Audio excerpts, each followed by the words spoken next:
Hello, hello, hello, welcome or welcome back. I am your most magnanimous illustrative host, Michael DiNicola. This is my Procreate tablet where I stream to you live a few days each week.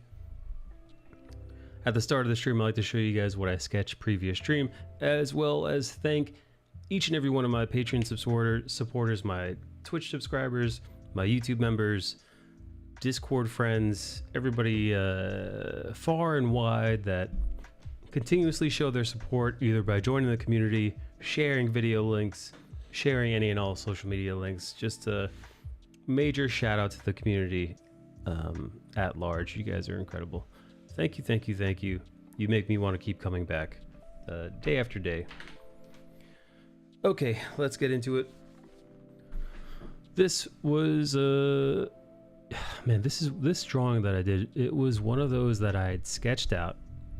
So it had been sitting in pencils on the desktop, the lobby section of the Procreate layout, you know, like the before you dive into the art. It had just been sitting in limbo for weeks.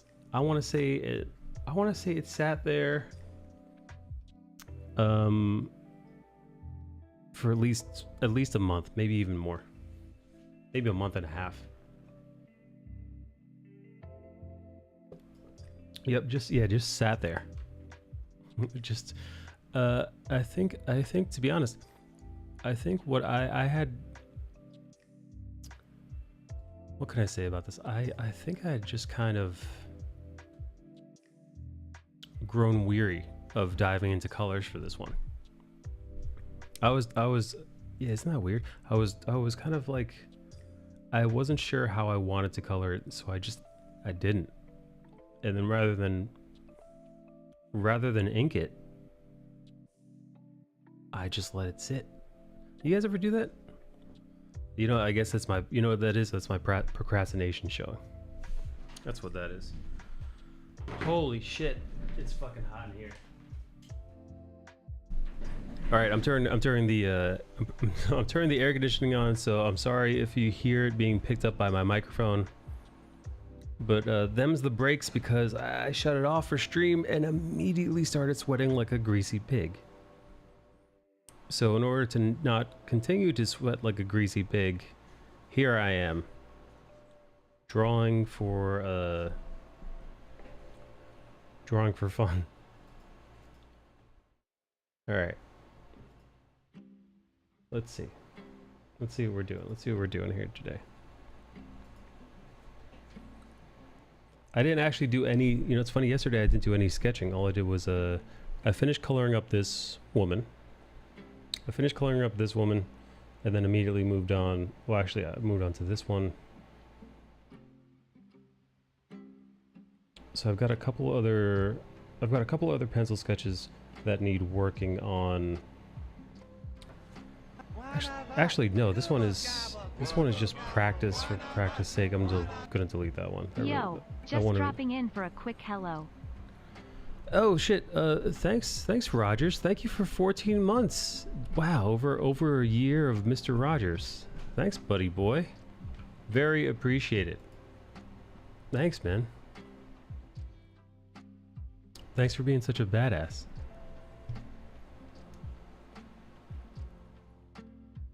All right, let's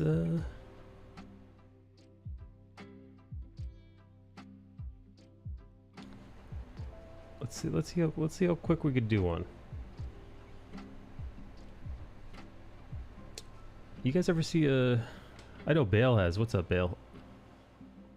You know, you guys have seen the master Kim Jong-ji at work doing his thing. Welcome to the neighborhood. Welcome, welcome, welcome, welcome, welcome. Kim Jong-ji can do like a full head sketch in like 30 seconds, it feels like. Not me though. I'm not that guy.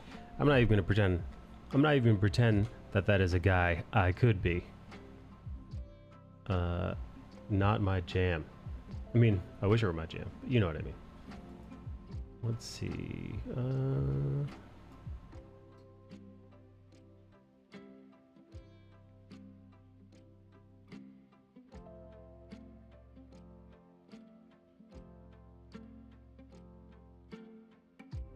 All right. Okay, here we go. Here we go. Let's take this. Oops, wrong brush. Hey Bale, thanks for sending me that that link. Actually, I'm surprised you didn't see my comment on that video. I commented on that video a couple days ago. Actually, I commented on that video because it was sent to me from his other video before it was released. Don't know if you saw that.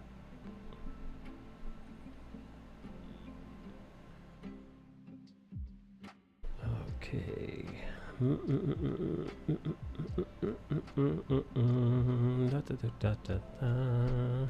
Meow meow meow meow meow meow meow meow. I saw your Instagram. I saw your Insta post today. I agree. Lord of the Ring is mid.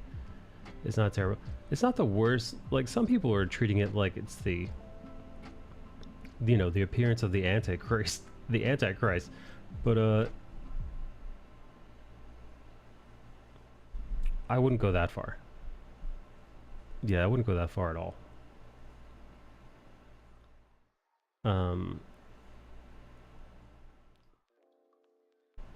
It's just boring, is what, you know, it's most guilty of.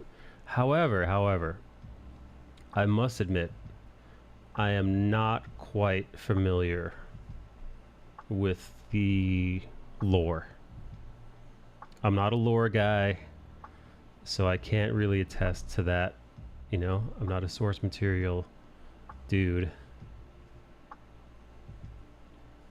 So, you know, I can't really chime in. However, it does seem like, we talked about this yesterday. When it comes to the Lord of the Rings of Power, it appears to me as if the showrunners, or you know, the writers or whomever it is that's creating the show, they wanted to have their cake and eat it too. And by that I mean, for new viewers, they aren't explaining enough. So if you're watching like I am, you're confused. I actually had to go to YouTube to ask questions about what the hell is going on. But when I go to YouTube to figure out the Game of Thrones, not the Game of Thrones, the Tolkien lore that I'm missing in order to fill in the blanks, I find YouTubers who are very much aware of the lore, who are quite upset with the adaptation's lack of respect for the source material. So that's what I mean by it appears to me as if the creators of the show, they wish to have their cake and eat it too. So they're taking shortcuts in the writing, almost leaning on your prior knowledge to the Lord of the Rings franchise and original books. And in the same breath, in the same creation, they are shitting on and ignoring many aspects of the lore as well. So I can understand, as a Tolkien fan, how upset you'd be. And also, from a casual viewer standpoint, which I would place myself in, a group that I would place myself in, rather, you'd be frustrated, as well as bored. And when it comes to being bored and watching TV, generally, I don't mind a slow-paced show. So I think we've talked about this before. There are people who watch TV shows, and if it's slow-paced, they attribute that to being boring. That same goes for movies as well. Dude, give me a slow burn. There are plenty of indie films. We've talked about Paul Thomas Anderson films. We've talked about Darren Aronofsky films. Hell, even Ridley Scott's Blade Runner can be a little. Denis Villeneuve's Blade Runner could be quite slow, but slow doesn't mean boring. However, in this case, Lord of the Rings, The Rings of Power, slow does very much in fact mean boring, quite boring, which is a damn shame, because apparently, according to the rumors, the show is it's $1 billion commitment for Amazon, and it seems like they are making no one happy with this creation. Eric, have you watched Lord of the Rings, The Rings of Power? I have, but you know me. I take two positions. One is from the construction side, from the sausage making side. I'm like, oh, that's interesting. Those are stupid decisions or whatever, like really super critical decision, overly critical decisions, one might argue. And then there's the side of me that just looks at it from an audience perspective that I just go like, is this fun to watch? Yeah, it's not. And I think like, is this entertaining to watch?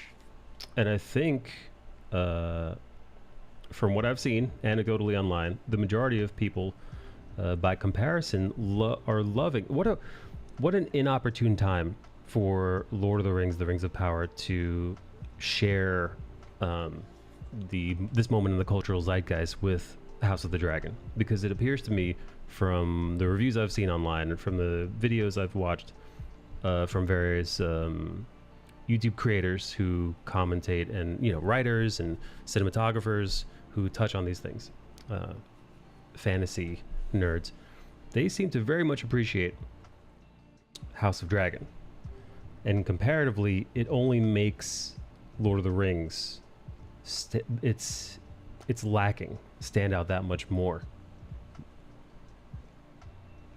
Let's see. You've watched House of the Dragon, haven't you? Yeah, I'm all caught up. I watch it every weekend with the lady. Sunday nights we're watching it live, just like it's not as good as Game of Thrones, but it's close enough. So I attribute it to, it's not your favorite flavor of ice cream, but it's close. Your favorite brand of ice cream. And you divorce yourself from the influence impact that Game of Thrones made and just look at this as a sort of a standalone. Is there value in that exercise? It's like, is it good because it's, is it not as good because you're comparing it to the original or to the first one, or on its own is it pretty good? You know what I mean? For me, I think it holds up on its own, by itself. I mean, again, that's just that's as subjective as I could be as a person who, for sure, yeah, for sure. But that shouldn't be undervalued. Do you like what you like? Right. I mean, so I guess what I'm saying is I'm trying to best guess. Because I can't unsee Game of Thrones and then put myself in that situation. So I see what you're saying. Yeah. So I'm my approximation of it would be, I believe the show stands up on its own 2 feet without having to lean on Game of Thrones. Fair enough. But you could clearly see Lord of the Rings of Power attempting to lean on the legacy of the Peter Jackson trilogy. You think so? I think you see notes of it.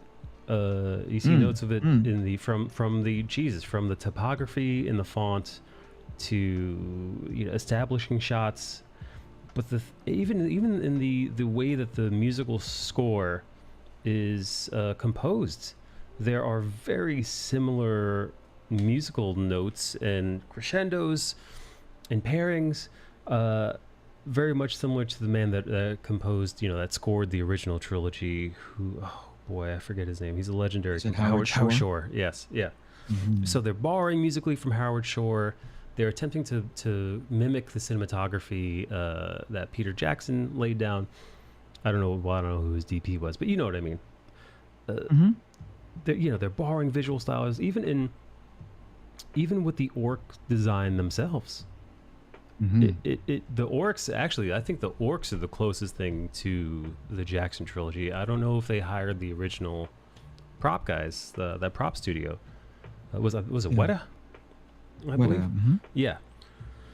But whoever, the orcs look fantastic. However, all that aside, and again, there are some really beautiful moments in the show looking, but there is no substance to it. And we have approximately the same amount of episodes in House of the Dragon to Lord of the Rings of Power, and they're still up to episode 3. They were still introducing us to new characters, whereas versus episode 3, the House of the Dragon, we are deep into it.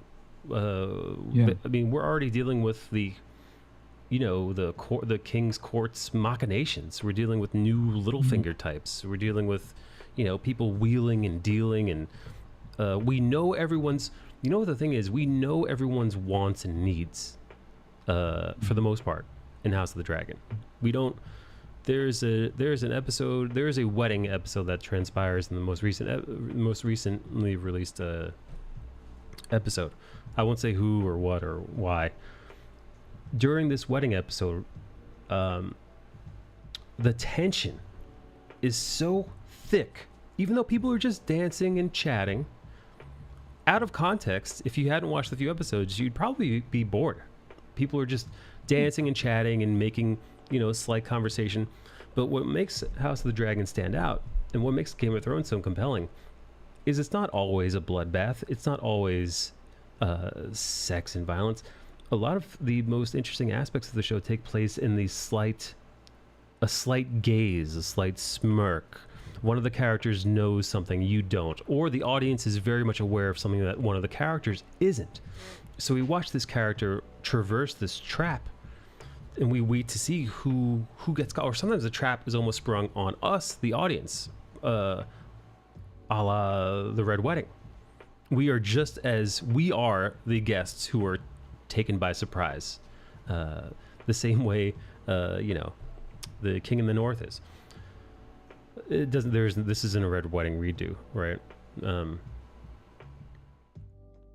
However, some of the most interesting aspects of that wedding was watching each of the individual characters, watching the events transpire from their own point of view, which has been described to us. So we were watching the king look on during this wedding, and we could almost, with just his gaze, we can interpret what that means because of the characters, because of what we've seen from the character thus far. Rhaenyra, Daemon,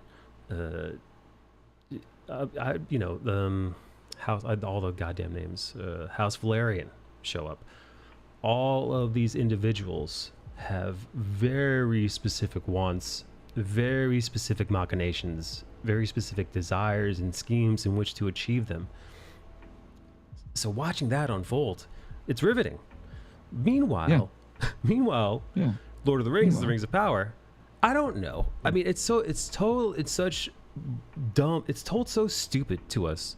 Galadriel, strong woman, and she mad. It's like, does she have any other emotions? No, mad, always arrogant, angry. It's like, I mean, like, I understand where they're coming from, as in they want us. Yeah, her brother was killed, Mike. It's, yeah. I understand why they want us to give. They don't want to show us a perfect Galadriel. They want to show us a flawed Galadriel. We're getting Batman. Post. Batman still clutching the pearls, right? We're getting maybe not that far back, but you understand. We're not getting Galadriel at her prime. We're getting a younger. But I mean, this character almost has no redeeming qualities whatsoever. I think they pushed it too far. I think they went a little too. I think they regressed Galadriel a bit too much. They regressed her so much. There's that time where she's just a loathsome character. Like, you don't want to root for her. You actively detest her on screen, because there are times where her actions are warranted, but more often than not, her actions aren't. And the fact that I don't know if I could place the blame on the actress or the script or a combination of the two, but there is something severely lacking in her character. Whereas exactly how she's going to react, like an entitled, arrogant asshole all the time in every situation. With I think we got a smile in one episode. In one episode, she was riding a horse, and they put her in slow motion, and we got a smile. And that was, and I'm not doing the whole, hey, Toots, you should smile. I'm just talking about, it's the only time I can recall that she diverted from the emotion of anger, arrogance, and brooding, and just being a piss, just being pissy. You don't like your woman pissy. I mean, listen, they sure have a time and a place, but to write such an unlikable character, it's really she's unlikable is what you're getting at. That's what I'm picking up, is that she's unlikable. But I don't mind unlikable. There are plenty of characters that you don't have to like, but you could at least and you can at least see where they're coming from in their unlikability. But her brother, Mike. But yeah, my brother has been killed, so I'm just gonna be an asshole all the time, and I'm gonna be stupid as well. That's the other thing. Is she stupid? She makes these moves that are just why. I'm gonna jump off this boat in the middle of the ocean. I'll figure it out. Oh, I know. Here, I'm talking to a queen. I know what I'll do. I'll call her a fraud and say that she stole the throne. Why? Queen Regent. Hello. Yeah. Queen Regent. Be careful.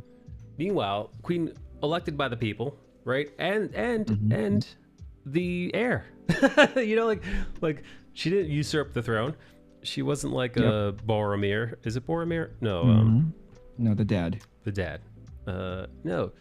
So it's just the things that she does. It's like you're playing an RPG and you're always choosing the worst possible option when dealing with the NPCs. But they're writing this. Like they want you to think that she's so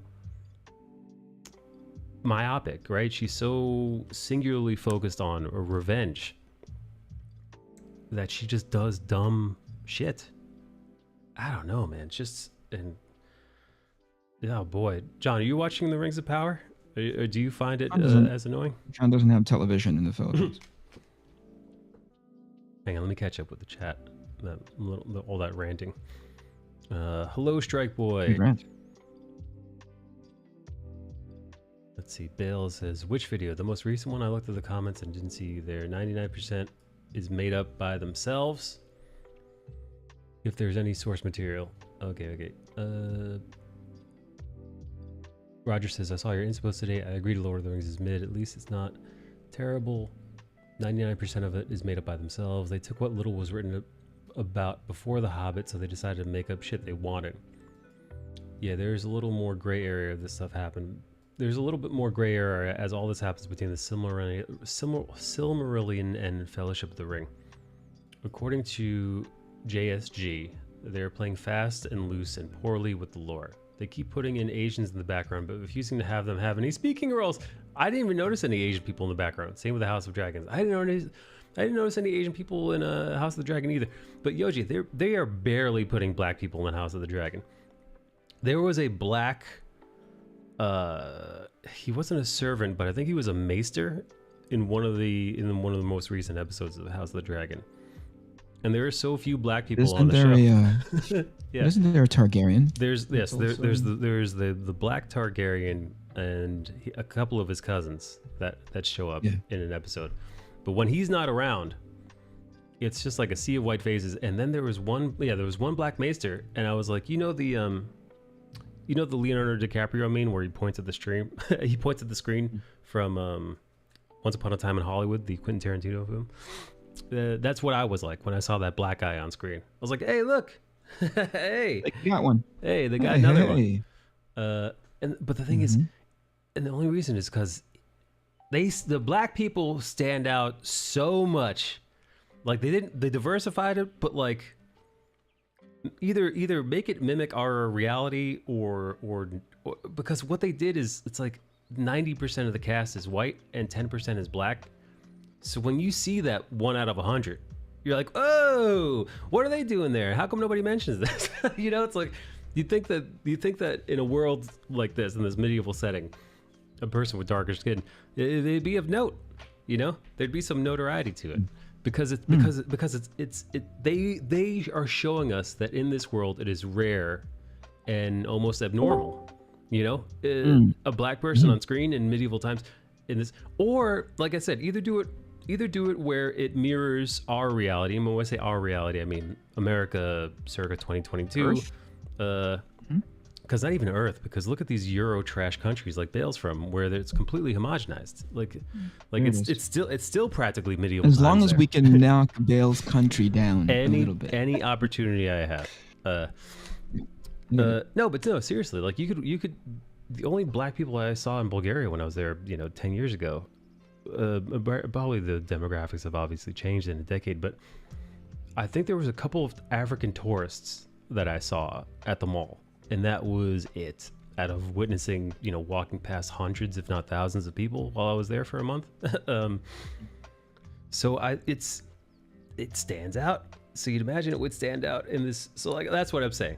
Either just tell it the way it's written, or fucking fully go. I know this lore is based on medieval England, but we gotta make it multiracial, multicultural because it was based on medieval England.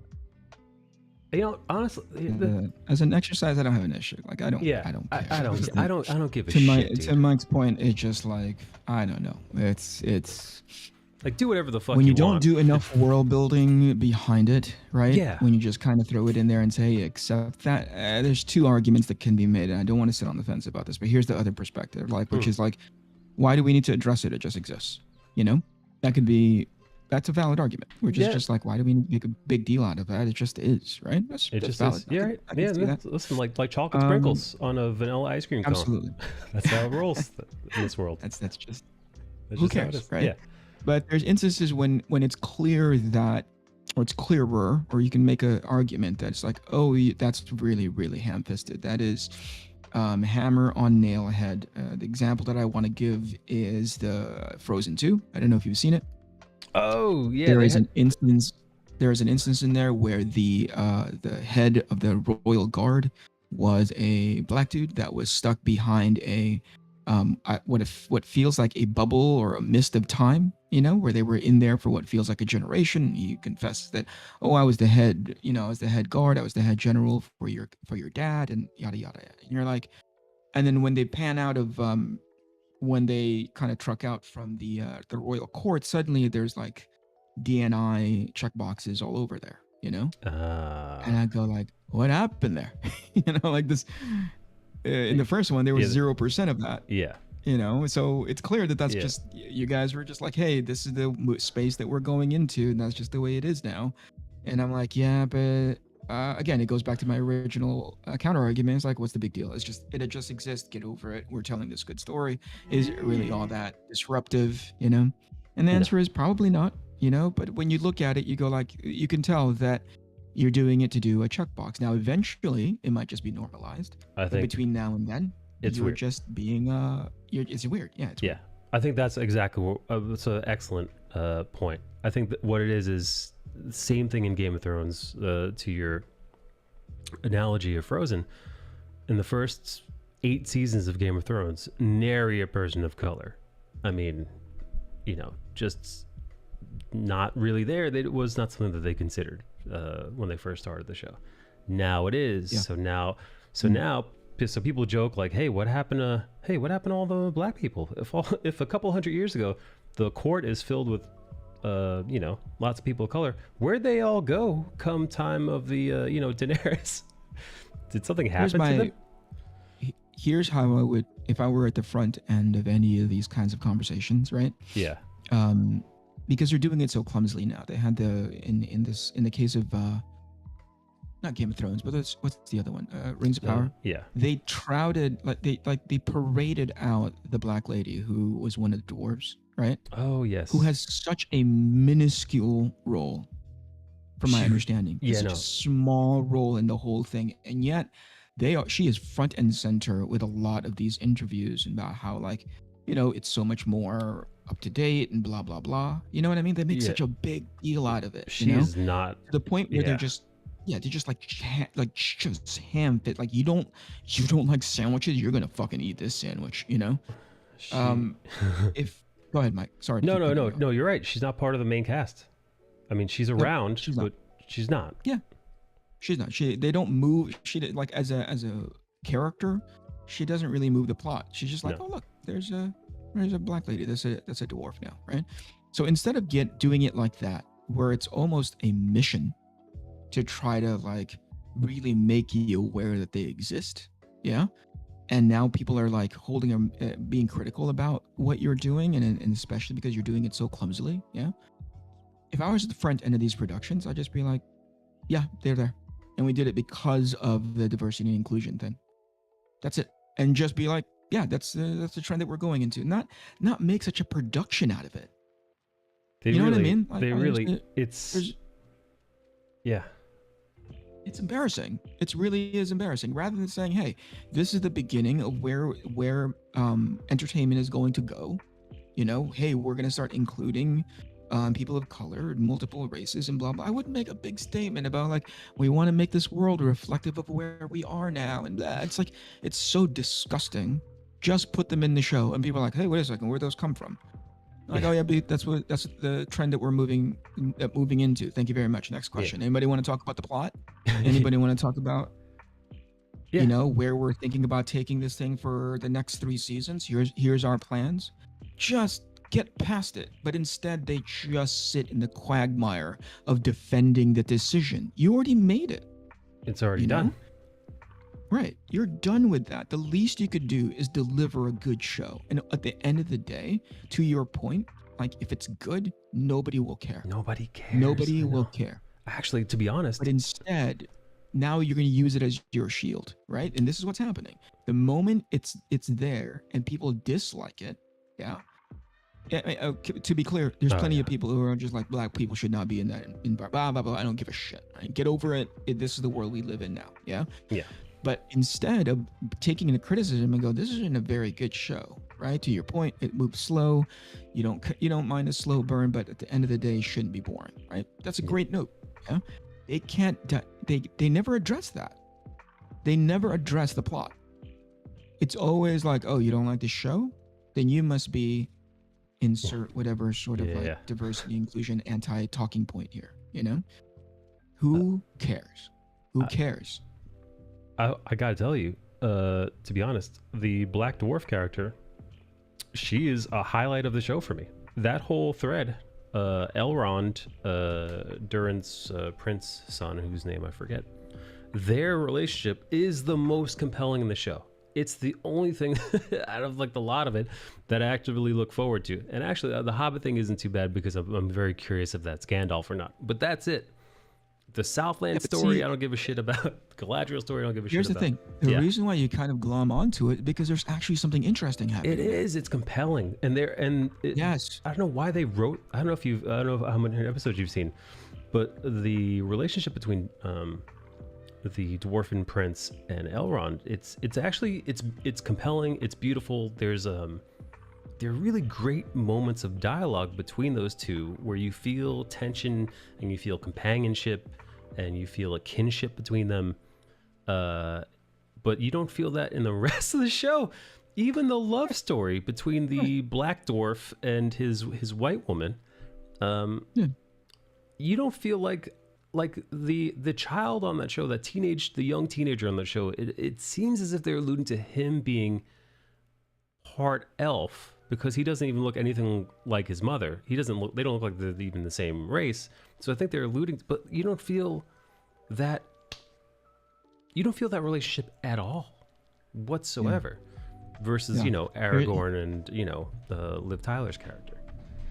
I want to make an example. I want to give you an example. Okay. Lost, one of the most first 3 seasons, one of the most compelling shows because of the mystery box, right? Like, one of the most compelling shows. It's a cheat because it's the mystery.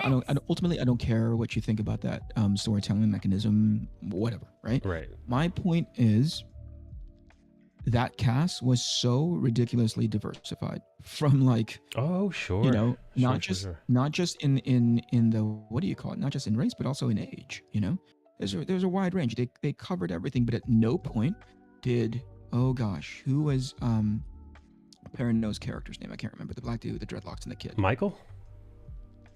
Michael. Was it Michael or Michael the main guy? I don't remember. Anyway. Yeah, I remember. Forgive me, but you know who I'm talking about. Yeah, him and his son. Rare did it come up that his skin color was a thing.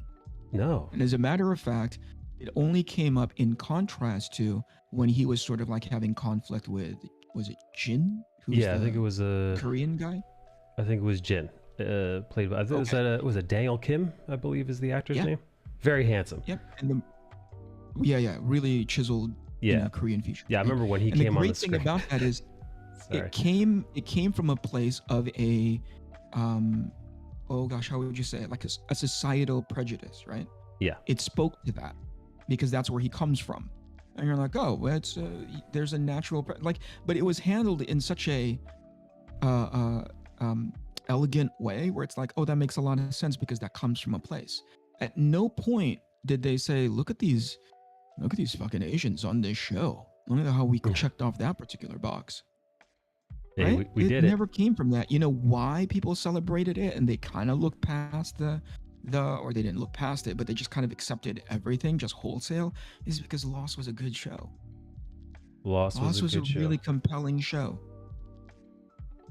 But at no point did they go like, hey, look, we have a black guy and a black kid and an old lady married, you know, this old guy who's married to like an old lady, and there's an interracial marriage there, and here's a guy who's, you know, here's a black guy and a black kid, and there's the Korean couple, and they never did that. They just told it. But instead, in this atmosphere, in this sort of like new place where everything has to be, the trivialities of race has to be celebrated as if they never existed before, is asinine. It's so insulting. And so when they push back and go like, actually, your version of Lost sucks, and they're like, no, how dare you? You know? Yeah, you're doing it all wrong. How dare you? Yeah. It's so transparent. It's so obvious when they do it too. It's annoying. Let's see. All right. First episode put me to sleep on a plane. Episode 3 picked up a bit. Blade Runner was a box office bomb. People forget over time what it was like on release.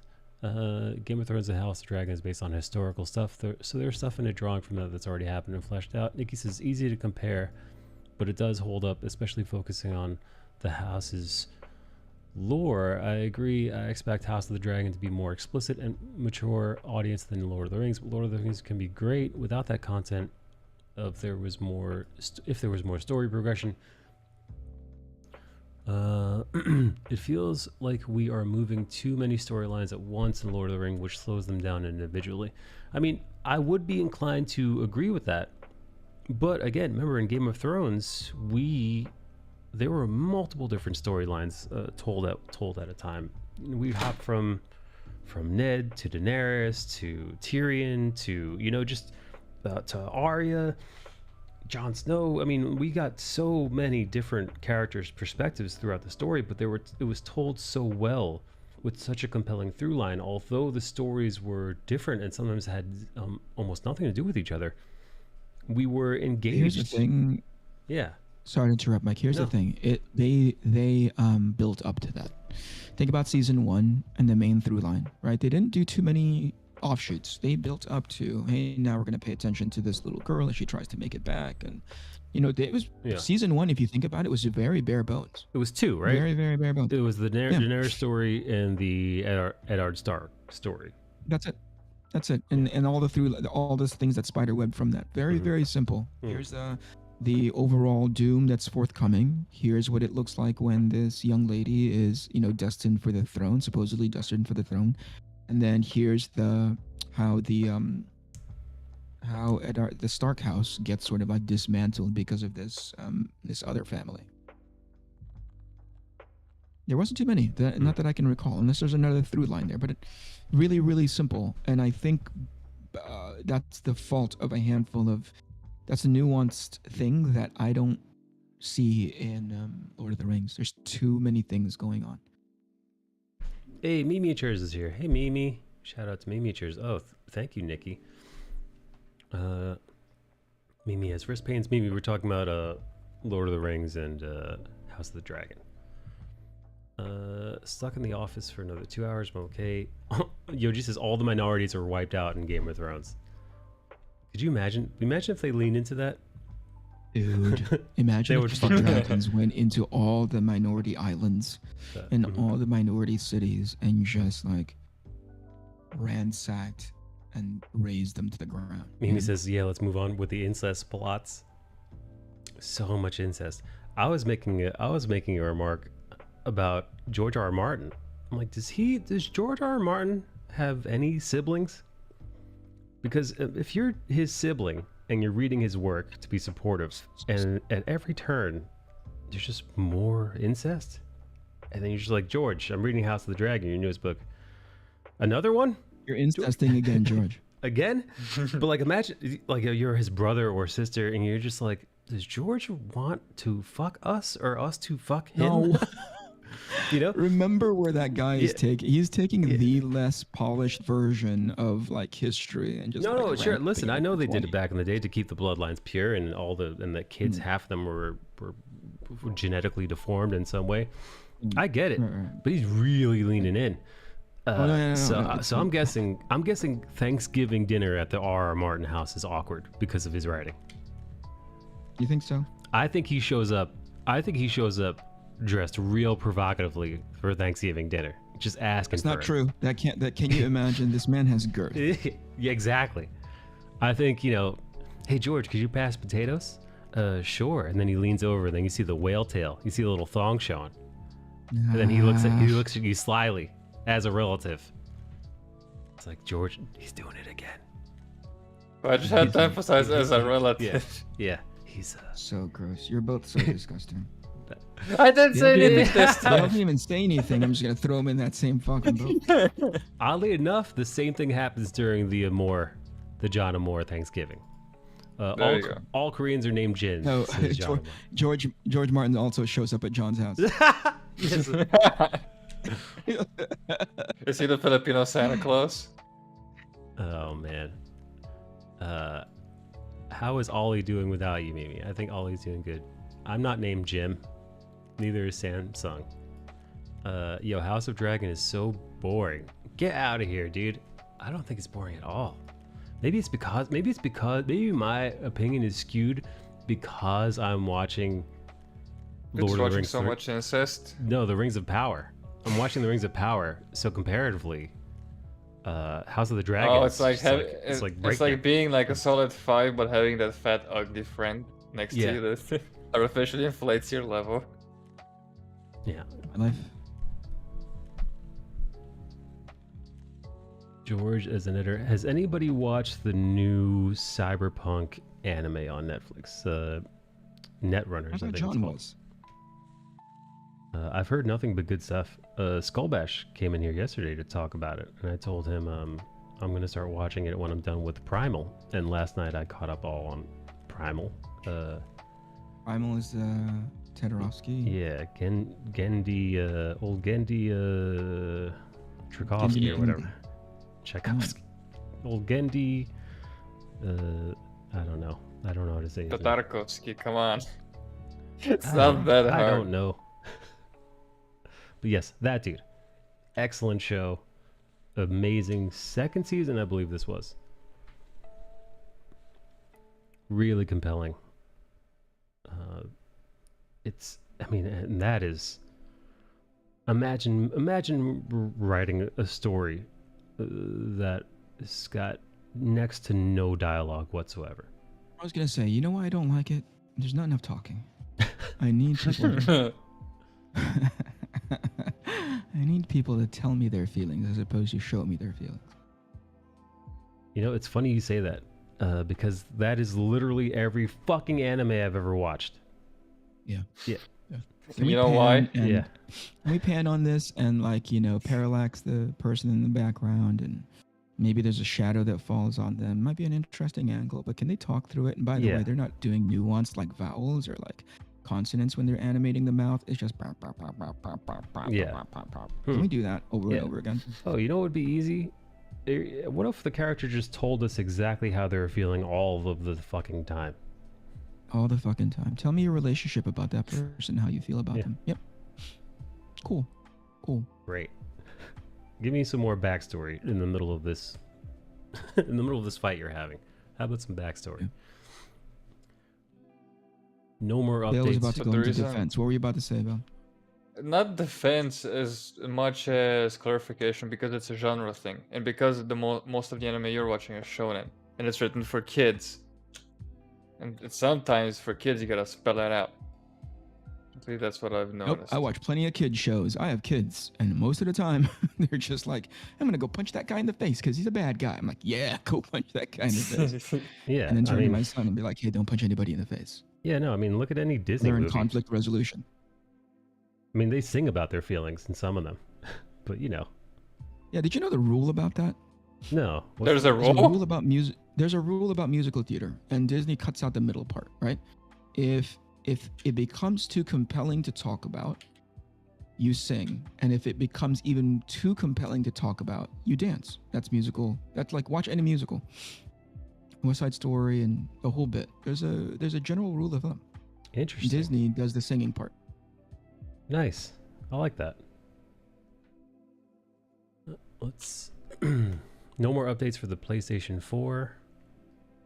I found the first episode of House of the Dragon boring enough that I haven't watched any more of it. Well, you fucked up, and you're missing out, Praetor.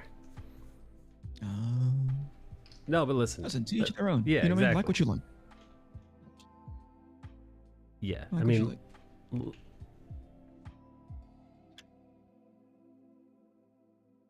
that's exactly correct.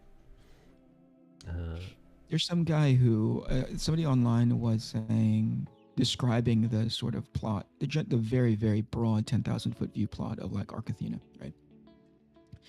And somebody came in and said, "Hey, I hate to be that guy," which is like, uh-oh. That's like almost a signal, you know? You know what I mean?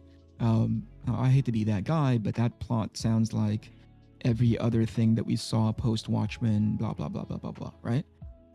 And I kind of made a comment, and I said like, "Oh, that's too bad," you know? And he's like, "Hey, no, you know," the guy started coming in and sort of like defending his decision. And I said, no, like what you like, man. Yeah. You know, like, I'm not going to be the person to tell you, you fucking suck because you don't want to take, you know, I have no position like that at all, you know?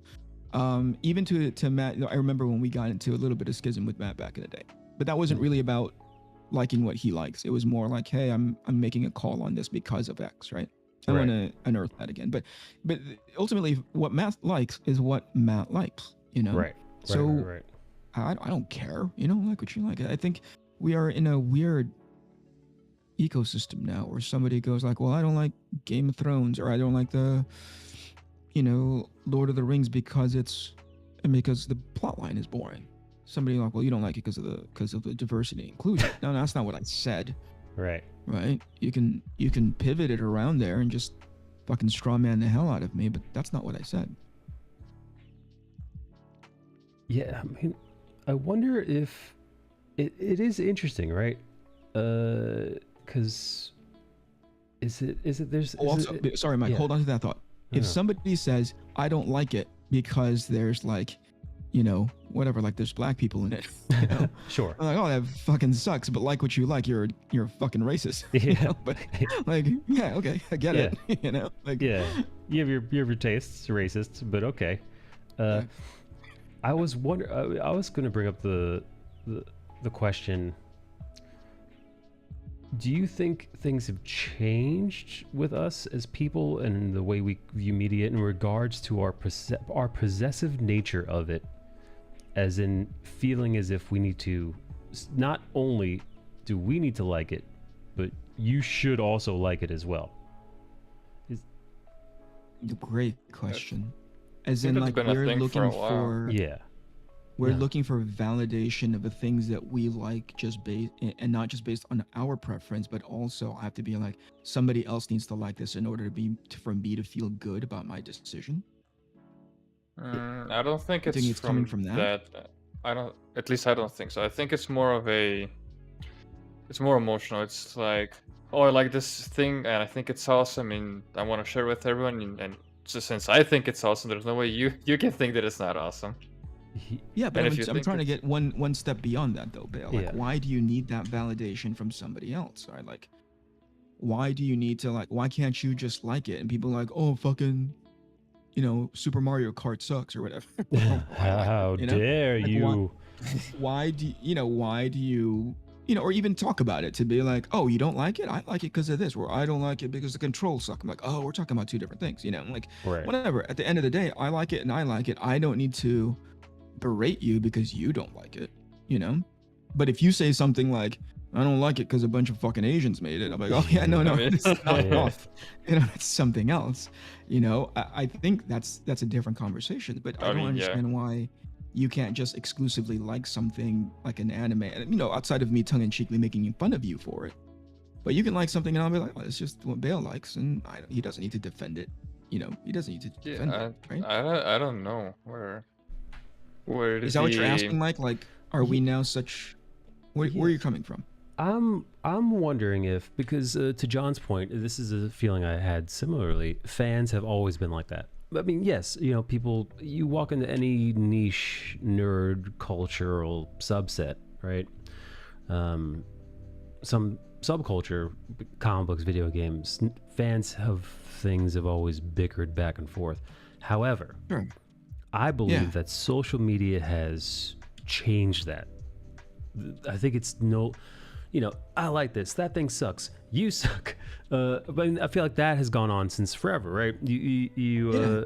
For sure. But I agree. Something I've been has in comic book changed. stores and somebody goes like, "I love the X-Men. I like the Avengers. Why Yeah. the art sucks, the writing sucks." Mhm, You know, mhm. that kind of thing. Or I like DC. I Yeah. like Marvel. It's like, Sure, like the That's- fandom is yeah, that's it's been there. However, yeah. I think social media has exacerbated this.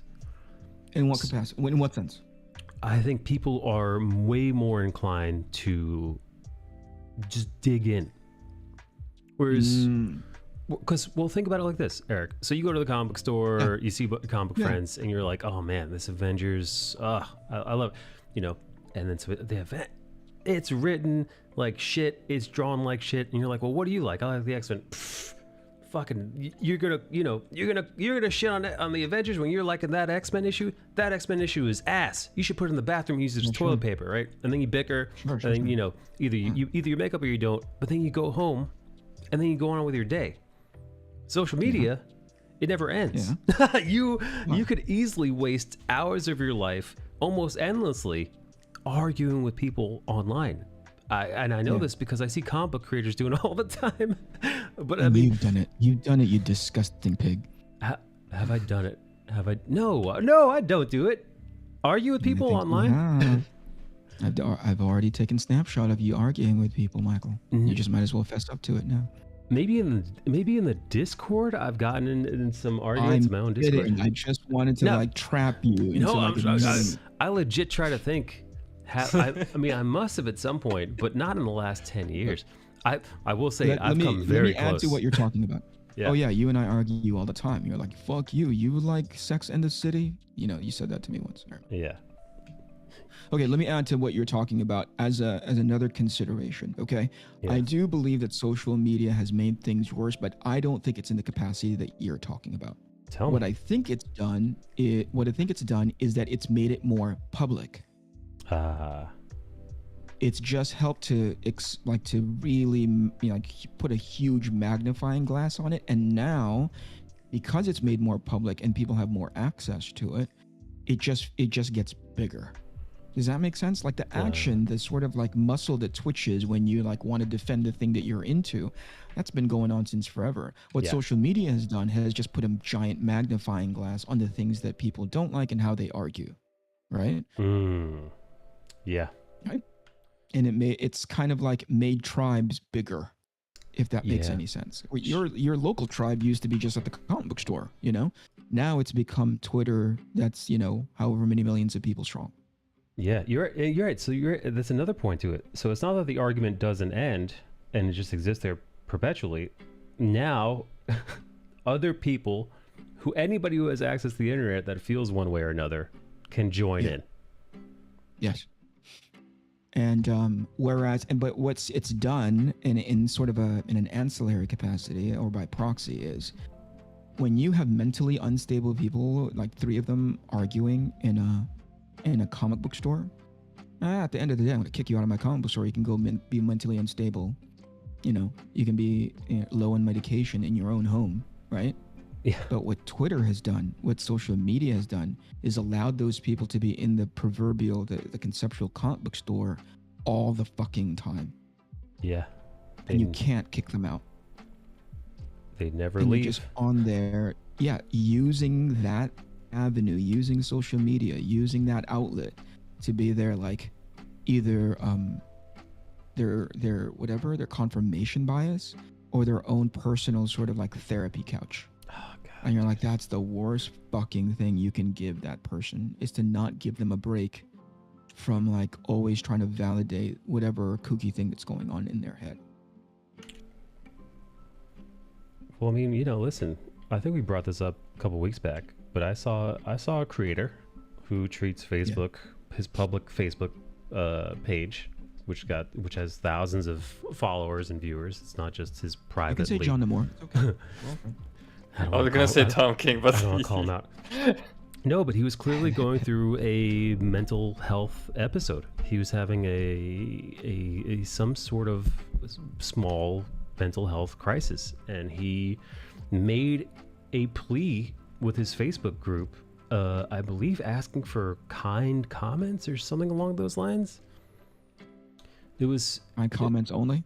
It was really, at first I was like, what a fucking loser. What a pathetic fat fucking loser.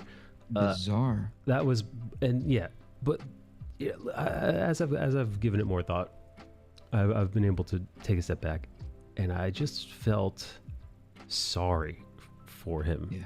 That for sure. This is what his state has come to. He, rather than, not post that. And I don't know this man particularly well, so for all I know, he did seek mental health from a professional. However, I would, if I were a betting man, I would bet that he did not do that at first. He would eventually go to delete this comment, which leads me to believe, my assumption, he posted that. It did not help because it would not help, because we all know the treachery of social media. It's a dopamine hit. It's a little bit of serotonin, but it is fleeting. It is not the right way to help yourself mentally. In fact, I would argue that it is the exact opposite of being good for your mental health.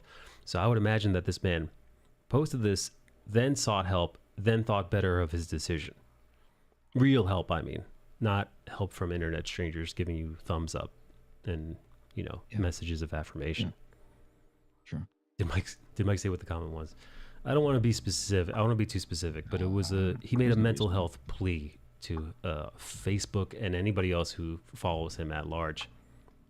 And it was. You see what I mean? Like, as an act, I don't think there's anything wrong with that. If you're in a close circle of friends, and you're like, hey guys, I'm feeling really shitty, right? Yeah. People, if I did that with you guys, especially because it's incredibly out of character for me. Hey, I'm feeling a little low. Can you guys?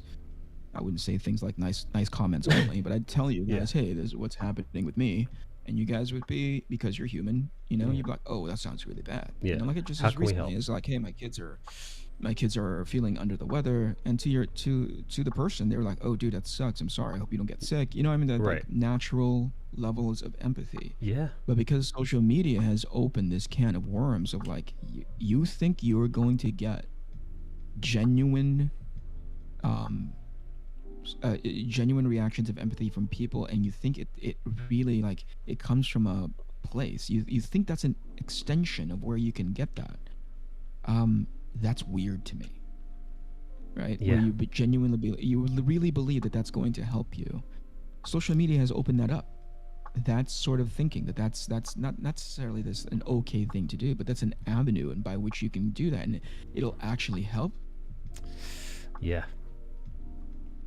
Oh, I don't think so, man. Yeah, but okay, man. Do your thing. Yeah. If you think it'll help, go for it. But I've got a feeling that you're trying to take more poison to cure the poison.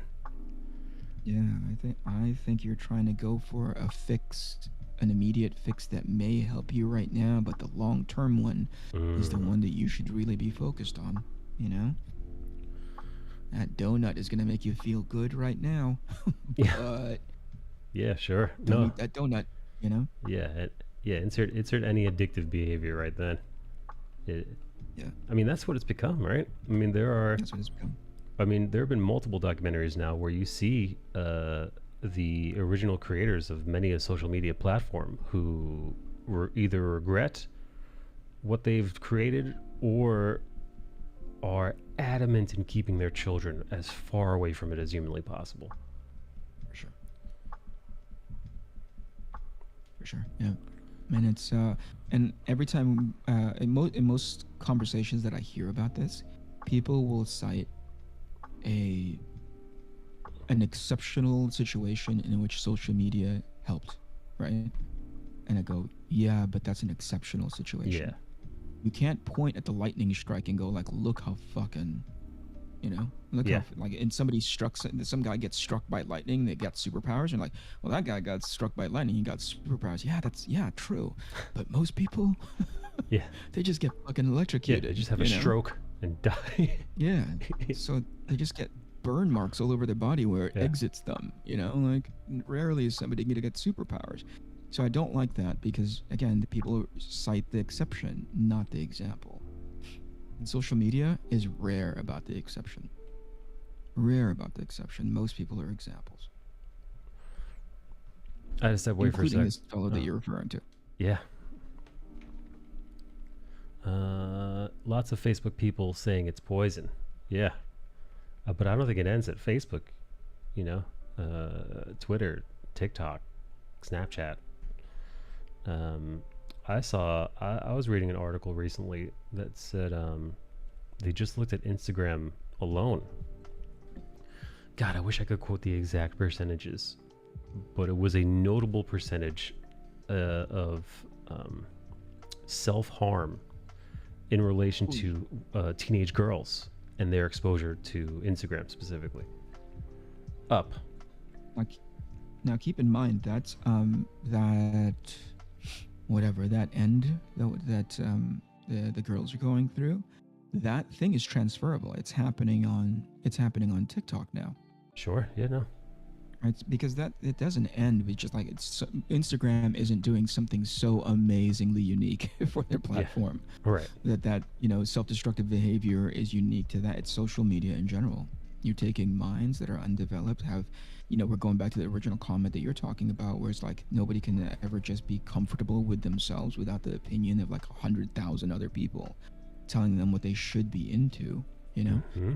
And now you apply that to social media. That's a really amazing dopamine hit. Like, oh, really? You can fucking eat a Tide Pod, and that's that's the thing that you do. Yeah. Like nobody ever there's no part of you that goes like, maybe that's not the thing that I should do. Instead, you're like, well, everyone's doing it, and that person's getting popular off of it. I want that popularity, and therefore I'll go do this self-destructive thing. Yep. That's like freaking bonkers. And that's insane. And now that's an easy one. The Tide Pod thing is a direct 1-to-1, right? The cinnamon challenge where people are asphyxiating on that stupid cinnamon powder. The Tide Pod thing, right? That's a direct. You could just here's the stupid fad, and here are people getting sick. But the real damage is far more insidious than that. To your point, Eric. What? It's oh wait, this girl is doing that. My peer is doing that. Oh, okay, dressing like that. Okay, and getting these likes. So it's not spelled out, right? Tide Pods, like, look at this. Let's eat some fucking Tide Pods. It's a subtlety of just watching your peers do it. They're not telling you to do it, but you're picking up on their social cues. Getting the favorable reaction that you sort of like, hey, I kind of want that. You know? Look at all this attention and praise they're getting for doing, some. Do you follow this channel called Upper Echelon Gaming? Oh, have you heard that? Of course, I watched that video that he released recently. The one about TikTok and the one about TikTok. There is a. Tell him.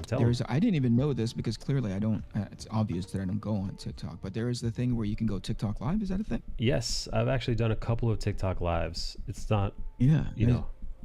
I don't prefer it to this, but yeah, no. The TikTok live algorithm. Apparently, young women go on there, and there's like a coded language, and by which I'm misrepresenting it. I wish that. Do you have the link to it? Because I want people to go see it. It's an interesting ecosystem that's in there now, where young women who are obvious and not so obviously underage.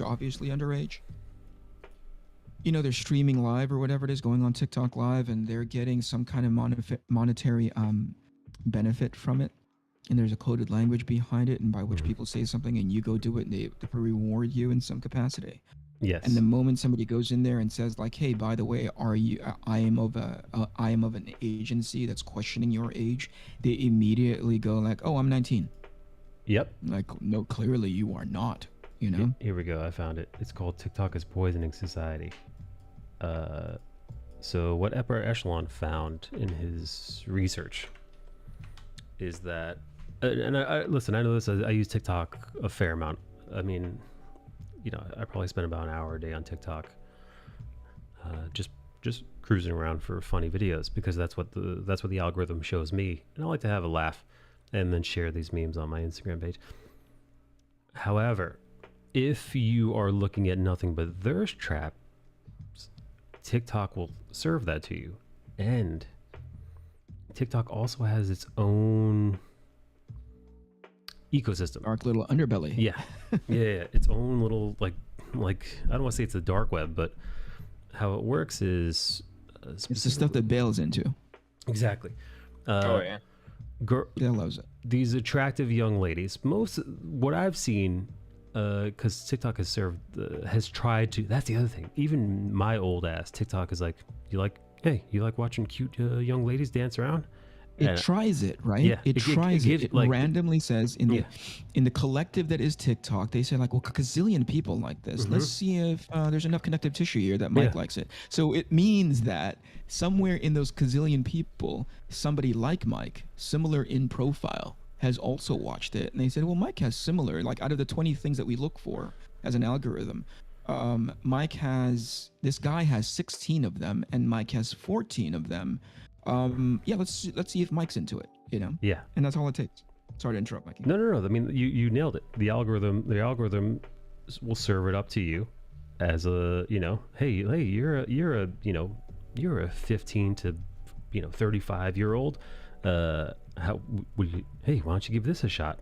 Now if you don't say no, thank you, they keep sending you more. Even if you click on that, even if you don't click on the thing, but you watch it for a little bit to see what the hell is going on, they catalog that. That's enough. It's like, oh, okay. What he didn't scroll away immediately, so that's not nothing. Let's hit him with another one. And then your whole feed will turn into, I guess thottery is what you can call it. But what ends up happening is, the internet. You don't prove how old you are to the algorithm. You just have to click a button. It says, hey, are you old enough to be doing this? Of course I am. Of course I am. Clearly I am. What do you call that, Mike? You're on the what? The trust. What's it called? Trust and safety division. No. You're just like on the honor system. You're on the honor system. I pinky swear I'm of age. TikTok. So underage people get on there and they go on lives, and there's no moderation. There's nobody keeping an eye on this. I mean, that we know of. So all kinds of illegal and illicit things get done under the guise of, hey, I'm just doing a live, I'm just dancing around. And then a young gal will be there who very clearly looks to be a teenager, or a very I'm not trying to get kicked off YouTube. A minor. Yes, minor. a minor. And then people will say, hey, well, you know what? Hold on. Yeah. I'm curious as to what you were about to fucking say to get you kicked off of YouTube. And it took Bale to say minor for you to be like, oh yeah, let me use that word instead. Well, you're a kooky dude. No. You know what it is? Listen, I'm rowing this boat with you, but there are times when I look at your side of the boat and I'm like, holy fucking shit, he almost capsized the boat. Yeah, I'm rocking it. I'm just jumping. Right. I'm jumping up and down over here. Right. Minor. A minor. So what ends up happening is these minors end up performing for most likely than not adult men to other teenage boys, and the ones with means start offering up cash incentives to do things like Upper Echelon mentioned it, but it's the same. They're called fit checks. So fit check is basically show me your outfit, right? Yep. And that translates to them, showing off a very provocative outfit for the same way you guys give me bits on this platform or whatever it is. TikTok has its own form of currency and it works the same way. And if they don't, some of these young people, they have Cash App or PayPal, or they'll access a friend who's a little bit older, their PayPal.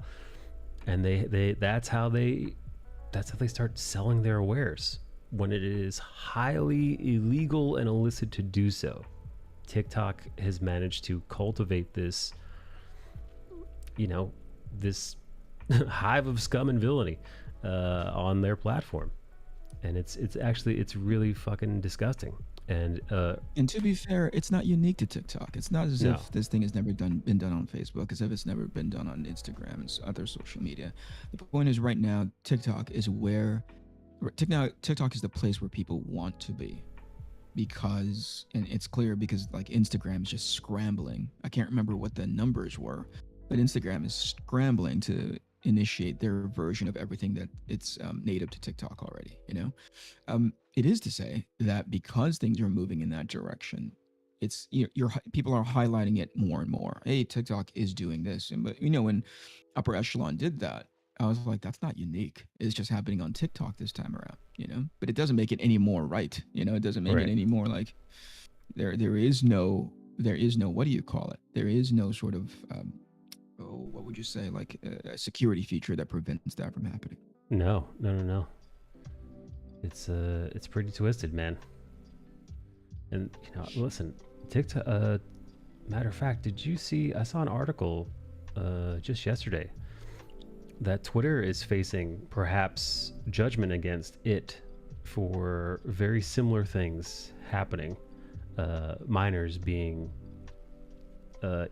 either posting or being involved in certain illicit activities on the platform. And TikTok's not TikTok, Twitter, not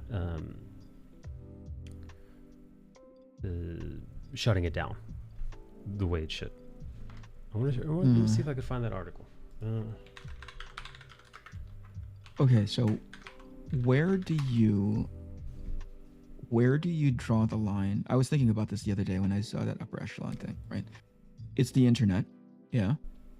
And you want it to be, do you want to because once and I want to have a conversation about this, Mike, and Dale, at some point when you start putting handlebars on the internet, right, it becomes a slippery slope. Right. Does that make sense? Yeah. Once you start regulating, you go like, okay, so no minors on this, what do you call it? I know why, clearly. I mean, I have an appreciation for it because I have kids, But at some point you go like, you got to know what you're walking into, and the internet is that. Is it incumbent upon the platform, or do you say you had to take individual responsibility for it? Do you know what I mean? Yeah. Do you allow the platforms to be the parents, or do you tell the parents that you gotta be better, you gotta do more, not better, but right? you gotta do more? Yeah, I wouldn't say parent, but definitely to be like, who is the responsible party at this point, And I'm not saying that your point is invalid, Bill. I just go like, okay, yeah, so is it a parent thing that you have to be, do you not have to put the onus onto, or you know what I mean? Like, how much responsibility should TikTok have? How much responsibility should Instagram have? How much responsibility do you put onto, right? So I think there could be things done by the platforms, like we saw with Pornhub, when there was a incident where there was like, beheadings and minors and everything that happened on Pornhub. They literally scrubbed everything that wasn't a verified creator, and verification can be made using a ID while keeping that ID encrypted afterwards. So the platforms can issue like a better verification process, which is I think everything they could and should be doing, because anything more is, in my opinion, an overreach. But after that, it's just the parents being better and looking up how to not allow their kids to go on certain platforms, like put locks on things, like, hey, you're just not ready for this. I mean, what do you think, Mike?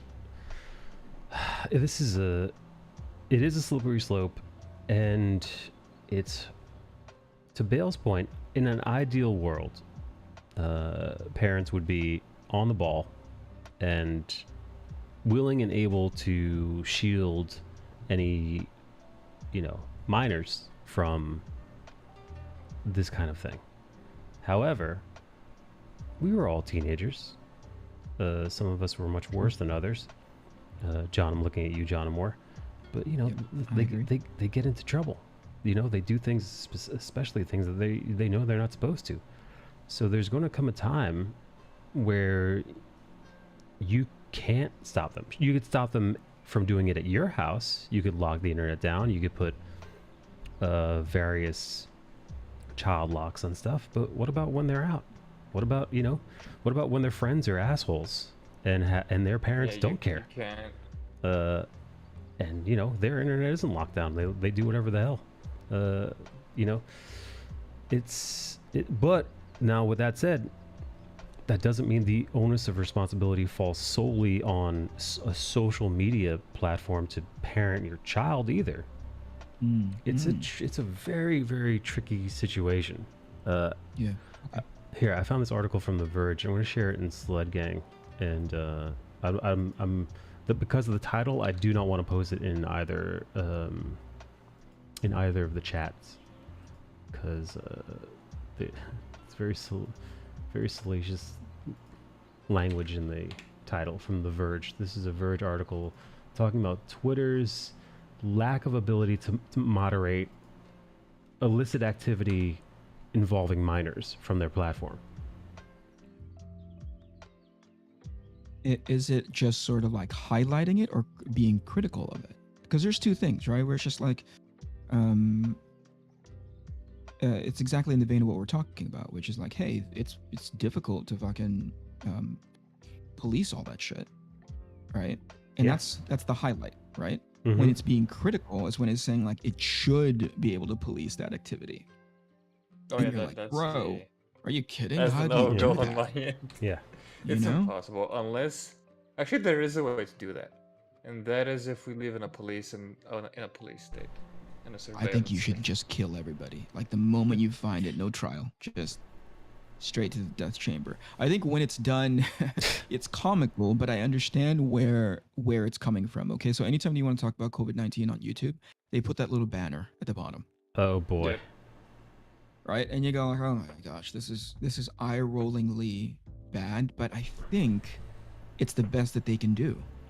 Right, because it's the fine line of what we're talking about just now, which is, hey, we want to make sure that not everything that you come up with on the internet is true, real, accurate, but it gets to a point where you go, there's no way we can start telling people this is the real thing.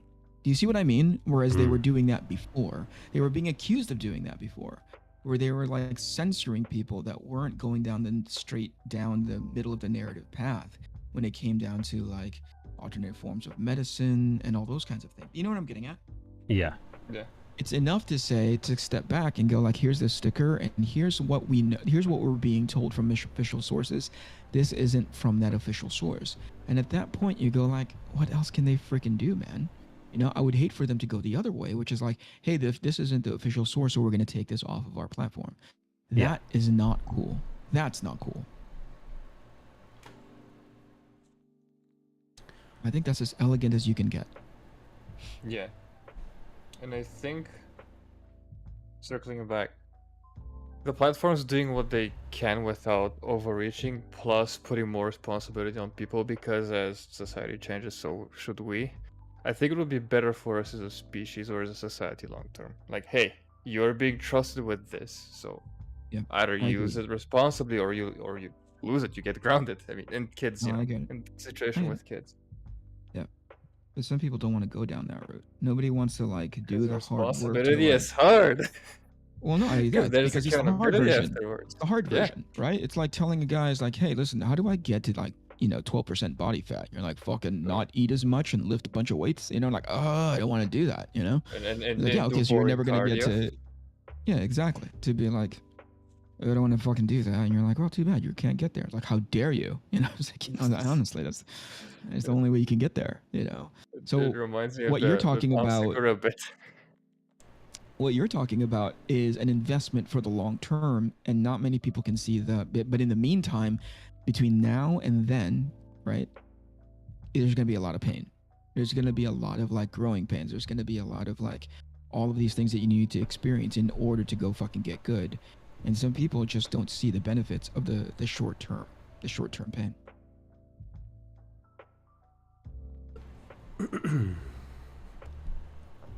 Yeah, Bale, it's all up to you. I know I don't. I just want the fucking muscle. I don't work for it. Hey, does anybody in the chat, any of you guys watch or participate in TikTok? I would, except for the fact that I'm lazy. I once had that almost sounded like a video game, or excuse me, like a fairy tale book. I once had once upon a time. Once upon a time. No, I once had the energy for it. I don't know if I have as much energy anymore. That is very understandable. I took a couple of weeks off posting because it gets tiresome having to consistently make new content for a platform. Mm-hmm. It takes a toll, you know, and Yeah. I got sucked in, and then I was like, I can't do this anymore. I'm reading more books now. What was the breaking point for you, Nicole?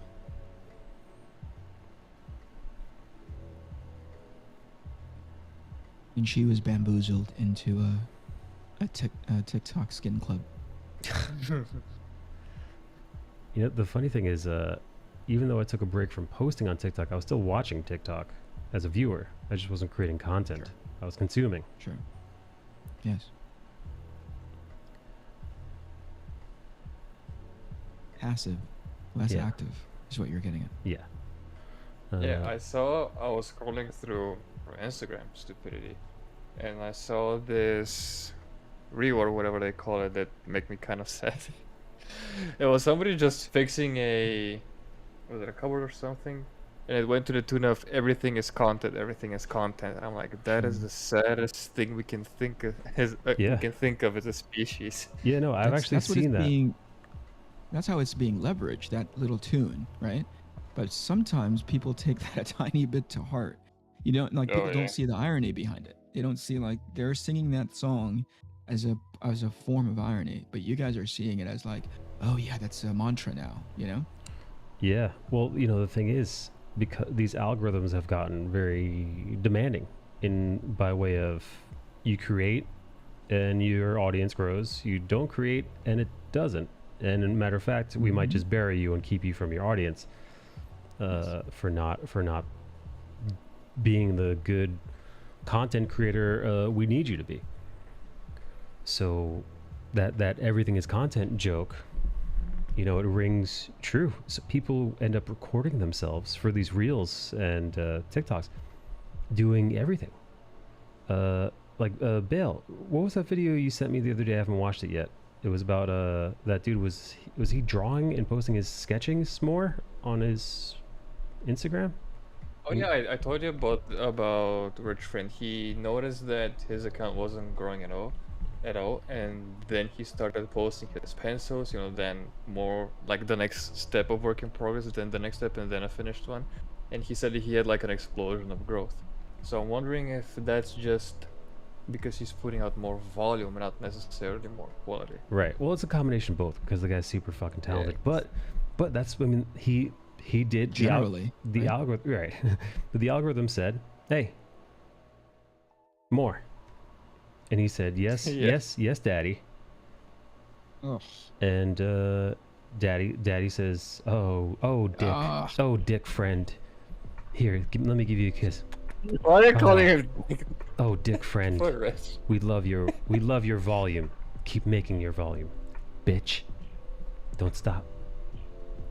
You make the art, we give you the likes. I mean, that's what they fucking do. That's what it is. Not like that. You made it gross. It is gross. I just made it what it is. You made it extra disgusting. Get back in the cage.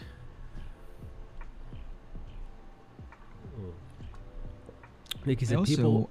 Yeah. Yeah, go ahead. No, Nikki said she was watching people slapping each other with tortillas with a mouthful of water, and that was her breaking point. That's when she That's said not on no TikTok. That's just her life. that was just outside her house. Yeah. That was just like, Yeah, that was just her Tia. that's a Thursday. That's the Thursday night at the Gonzalez household. Oh, Tia. They coded that. Yeah, they said the code name that they use for that is Scrabble Night. Everybody brings their own tortillas. Listen, it's not a Gonzalez fiesta unless Tio gets punched in the face that his sombrero goes flying off his cabeza.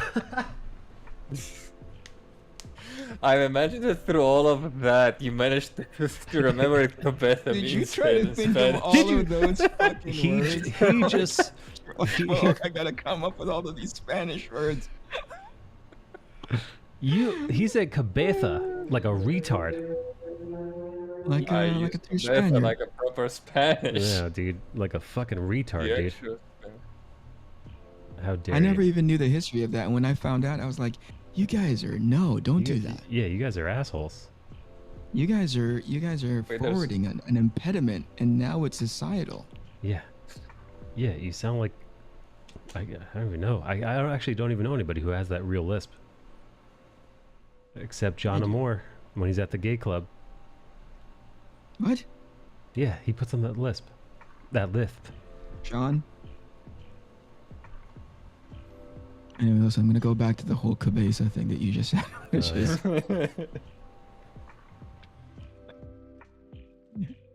Did you have those locked and loaded already? Where you're like, I cannot wait to say these fucking words. I never have anything locked and 'Cause loaded. I just go. I think you're fucking brilliant. You have your moments where I'm like, this guy's an idiot and he's gonna trip over himself in real life. You know what I mean? Yeah, I he's gonna just fall down some imagine- stairs.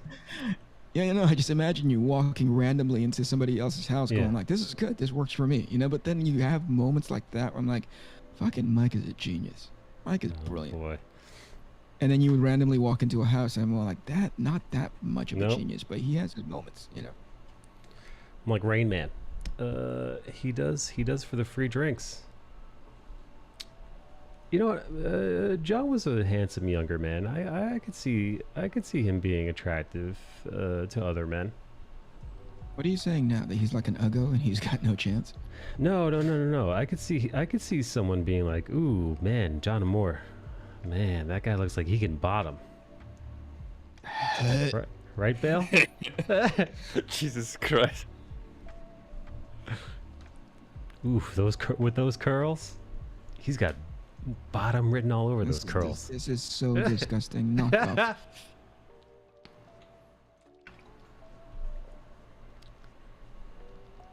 1D Tran, barf. 1D Tran. What's up, buddy? Nikki, Not because of like the implied homosexual words, but because I built a CGI picture of John in my mind. That's more of a me problem, as you described it. I was like, huh, what would that? No, not the dandelion curls. I did it with a high level of fidelity too. I didn't just block boy. in shapes. I was rendering. Yeah, I was you hit hyper render on the Midjourney app. I did. I was using Unreal Engine in my own brain, and I was like, yep, that's gross. Stop talking about it. And very pretty. Yeah. John was a very pretty young man. Then what happened, John? Yeah, John, what happened? You decided to draw comics. That's what happened, you fucking idiot. Yeah, the Can comic we book all goblin. agree that like making comics is like a really, really bad idea? Like for a living. Imagine if it weren't. Bad idea, I think. Nobody should ever draw it.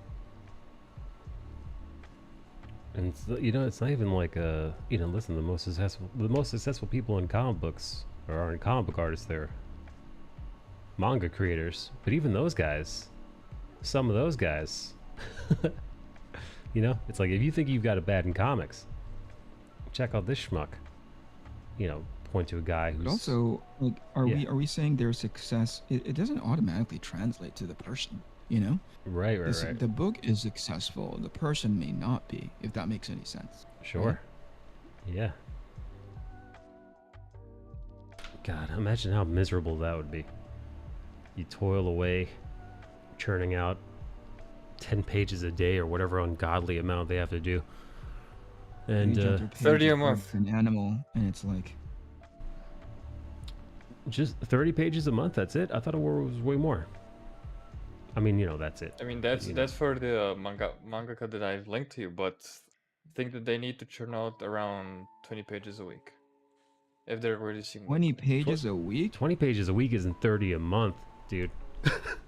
I told you that's a different mangaka that I linked you before. Okay. 18 a week specifically, says John Moore.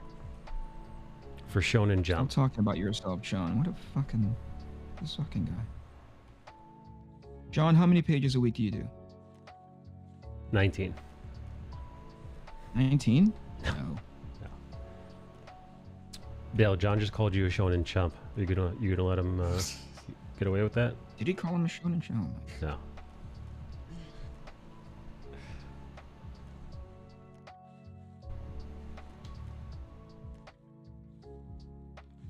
I'm sorry, I still haven't fully fucking recovered from Cerveza and fucking Sombrero. I'm still on that. But is there actual history behind the reason Spaniards use the lisp instead of an S? Yes. Yes. Yes. Your fucking king had a lisp. Yeah. And they did Also, not want to make him God. feel bad. Yep. Of course. Yep. Your stupid fucking inbred king sounded. He's not mine. Shut up. It's also unconfirmed whether or not he was inbred, but just Mike threw that in there because he hates he hates the fucking royal structure. He hates the monarchy. Yeah. Any monarchy. I'm an American baby. I mean, that's based, but All right. Anyway, yeah, your king had a lisp, and they said, "Let's not make the kid feel bad," and they adopted it. no wonder And you Spaniards are are such pussies. You guys are forwarding it. You know, you're like currently.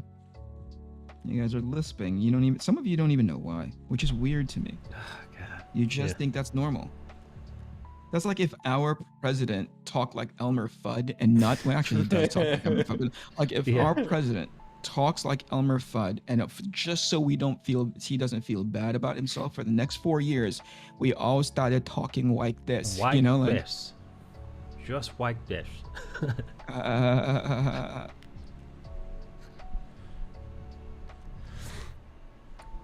John was comparing Instagram followers last night. To who? To whom and why? Which is the more important question. So whatever John's doing for his Instagram, I want to be popular like him. Yeah, John's I want hit high some. levels of like John popularity. John's hit some notoriety on his Instagram, right? I think so. Did he post his tits again? No, he went the other way. Close up of his beautiful locks. He showed his curls.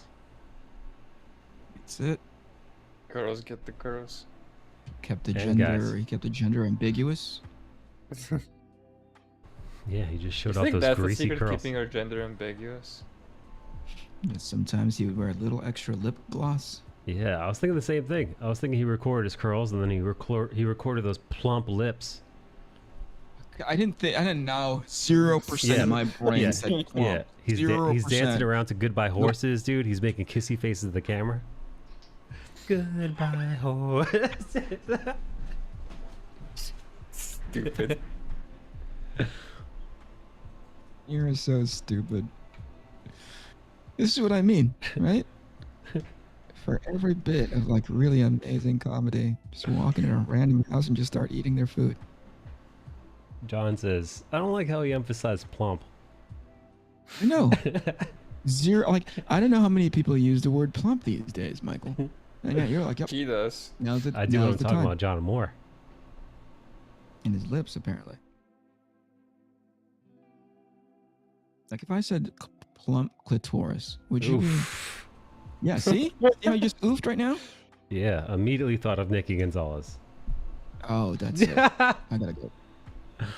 Her That's clitoris not looks like fair. Kirby. She's Mexican. Did you say clitoris?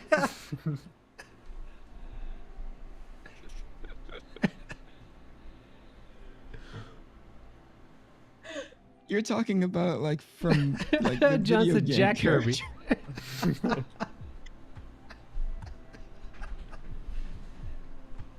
You're talking about the video game character, right? Because immediately I thought Jack Kirby. Like, why does it have an old man? He's an old cigar smoking New York City Jew.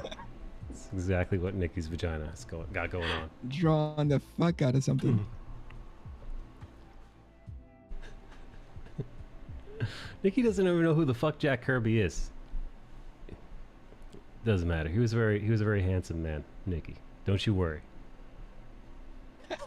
Don't you worry about it. That's what your shit looks like. Yeah. That's what your shit is plump like, Nikki. Yeah. Oh yeah. Oh, boy. Gonna get kicked off TikTok talking like this.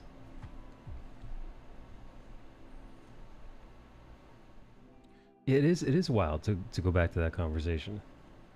In one breath, you're like, yeah, you should be monitoring your platform to take off, horribly illicit stuff like that, right? And the other breath, you're like, well, how much control should they have, and can they have even? I mean, I suspect they can have they have as much control as they, that you can even think about. It's the how much. Yeah. Also consider, isn't it a Chinese company? It is. TikTok? Yeah. Yeah, no, they are hyper strict in regards to any kind of this is the other crazy thing. I had a couple of my videos I got slapped for community violations on there because I had some more provocative like images, not even fully nude, but like a provocatively drawn woman, and that was enough to get the no thank you, get this out of here. This is not above board for us here at TikTok. But meanwhile on the live stream, yes, minors are shaking it all for tips. But that's because they have they have something that scans for those kinds of images on their platform, right? Not necessarily because it's live. Does that make sense? Yeah, it's weird. Now, do you think that it is because according to Upper Echelon, he alluded to perhaps even a more pernicious nature in the algorithm, because that part that he talked about where anytime a girl acknowledged his question as to whether or not she was a minor or not, he said a few times on a few occasions that they were the ones who acknowledged his question were kicked off not long after. Yeah, I am 15 and they got kicked off. Well, if I could recall the video correctly, he would say, how old are you? Are you of age? And they would say, oh yeah, I'm definitely of age. I'm 19. And then Sure. moments later, banned off the platform, either temporary or otherwise. So my question was, who's watching? Is there an algorithm for that? Is like, what's going on there? It was one of those. It's like, oh, that's a very strange. He said it might have been a coincidence. He didn't want to go to tinfoil hat with it, but it was compelling because it happened more than once. What is it implying? What's the? They only get banned if somebody calls them out? That's what I was trying to figure out. I might rewatch the video later to see what the implications were. Is it that people watch? Is it that there are, if you say a certain set of words or if you're asked a certain question? Because he asked that question and the girls who didn't answer it or acknowledge it, who just outright ignored him, didn't get banned. Mm-hmm. Oh, interesting. Yeah, it's fishy, but it could be nothing. Could just be coincidence, but I don't when it comes to these social media platforms, I wonder.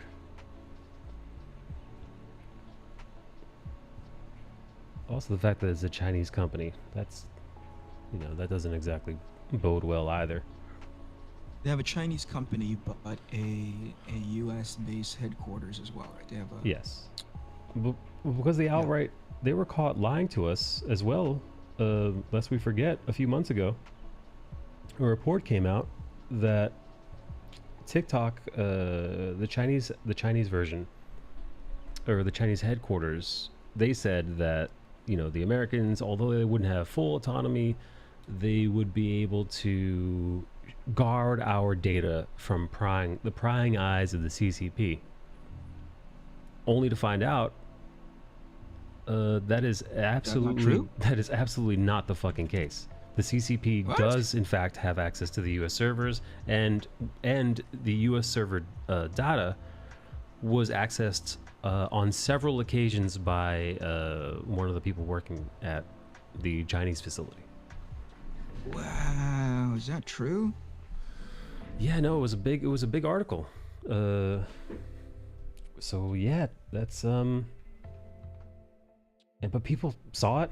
Yeah, there was headlines written and then summarily forgotten. You know, collectively forgotten. Yeah, I think people. Do you think people are taking enough time to sort of self-reflect and say, like, how much of what do I care about my privacy? What do I care about my data? You know? You think that's happening? No, I don't think so. I think or did they put any value behind is what I'm getting at, right? Do they put any value behind, like, what do they care, right? I think as the generations move on, you know, Gen X to Gen Z to, you know, millennials, I think as you go down or up that totem pole, with each concurrent generation, that the thought that your data is private, your life is private, and not to be owned by some multimedia conglomerate to then sell to third parties, that idea becomes that much more of a distant thought. Right. There's no longer any value in that, right? Right. I mean, for those of us who can remember a time before the internet, you know, privacy was a very, I mean, I distinctly remember conversations happening around the time of right when the time Bush launched Homeland Security. That's right around the time where America very deliberately and specifically started trading away privacy for security. And I remember the conversations that were had during the Patriot Act, where there were people who were very adamant on giving up these levels of privacy. We won't get this back. And I think ever since then, like I said, every generation then, you know, from then on, you get acclimated to the amount of privacy you don't have, and you assume that that's the norm, and you proceed. You know,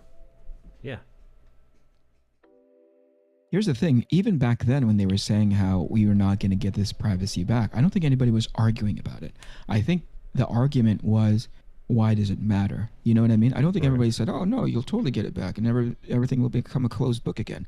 It was more like, hey, this is for your protection. Ultimately, if you're not guilty, why do you care? You know? Right. Not realizing, that's probably, it's not untrue, you know, but it also has a lot to stuff that we're dealing with now. I think, to your point, less and less people are seeing that level of privacy, that level of anonymity as important anymore. We shouldn't have given. Let me excuse myself. Okay, yeah. Great conversation today, Eric. Thank you so much for fucking being here, man. It really brought up some very compelling stuff. Thanks, buddy. I'll take you guys later. I don't know what I'd do without you. See you later. Yoji says there's an entire department inside the DHS that access and keep track of U.S. citizens without warrants. Their level of reach is scary, and there is no checks and balances. Well, I mean, listen, man. When Assange and Snowden and WikiLeaks were going strong and basically telling the American public that you were right, they've been monitoring us. They've violated our rights, our rights to privacy, and we've been lied to. There's a stink, and then it just fucking goes away. People just move on to the next goddamn thing. It's pretty wild, man. No people were saying they would get it back after we got the bad guys. Yeah. Oh man. Bale, when are you moving to the States, baby? Yeah, I don't know. And I was thinking about moving because I'm generally planning to move back to Bulgaria because that's my home and that's where my closest friends are. But if I did get the opportunity to move anywhere else, it will be either Texas or Tokyo. Ooh, I like that. Texas or Tokyo. Man, those are almost two diametrically opposed places. But yeah, if you put Bulgaria in the center, they're literally the opposing ends of the world. Yeah, it would need to be some extremely massive opportunity where even your closest friends would be like, I know you want to be around us, but you'd be a fucking retard to not take this opportunity. How's your Japanese? Because those fuckers are xenophobic as shit. They're not as xenophobic as they are. What's the word I'm looking for? I think they're more cautious than they are xenophobic because there are reports of them being burned by tourists and by foreigners. And they are very not just cautious. What's the word I'm looking for? Closed off. That's what I'm looking for. They're more closed off than they are xenophobic. Do you think they'd give you a pass because of your white skin? Yoji, what do you think? And because I'm very tall and I look like I'm good genetic material. Time for old Bale to start breeding, like a stud, going out to the pasture. It's breeding time. Yeah, I will single-handedly raise the Japanese average height by a foot. Yoji says he can't get into Japan. It's virtually impossible to immigrate to Japan. It's very hard if you don't have someone on the inside to be like, hey, this guy's gonna work for me, so give him a visa. Or if you're not going to teach English or have some other degree, like university degree, to use in there, it's not impossible. Unless you're just going there for travel. But now, the fucking country's been closed down for 2 years. Not just for international tourism, but also internal tourism is restricted. Yeah. And they're wondering why one of their regions, which is like solely sustained on tourism, is suffering. And I'm like, did you fucking look around? I heard that that their economy is not doing so hot. Oh no, it ain't. That's what I'd heard. I didn't actually look into it because I'm lazy, but that's what the word on the street was. It's virtually impossible to immigrate to Japan unless you have a company sponsor. We just have to get you. Have to get you a job at Nintendo. Start drawing Pokemon, Bale. I mean, yeah. If I'm a decent comic book creator or a mangaka in their eyes, I might get in on that and be like, hey, I just want to bring my art here. And now, I don't know did I tell you this or did the news get out?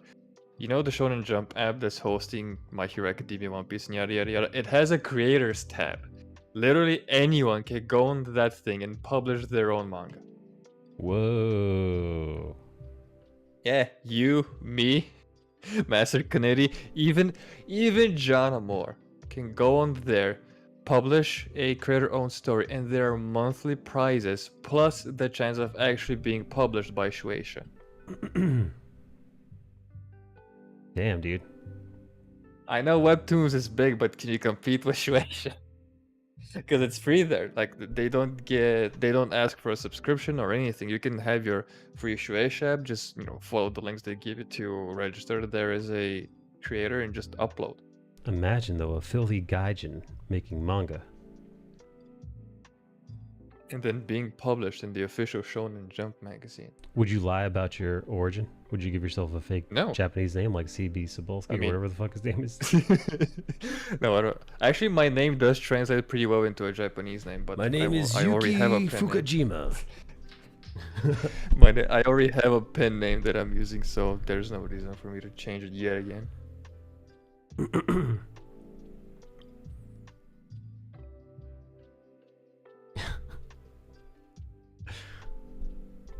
Yoji, why don't you have a fake Japanese pseudonym? Is it Yojimbo? His fake Japanese pseudonym? No, we gotta go harder than that. Way harder. His name is Seiji Masumoto. Mangaka extraordinaire. I'm Korean. Yes, but that didn't stop, dude. That didn't stop fucking what's his face. Is it CB Cebulski that did it? Japanese hate Koreans, even ones who've never been to Korea. Wait, so Yoji, you're saying that you couldn't Japanese yourself up a bit? CB Cebulski.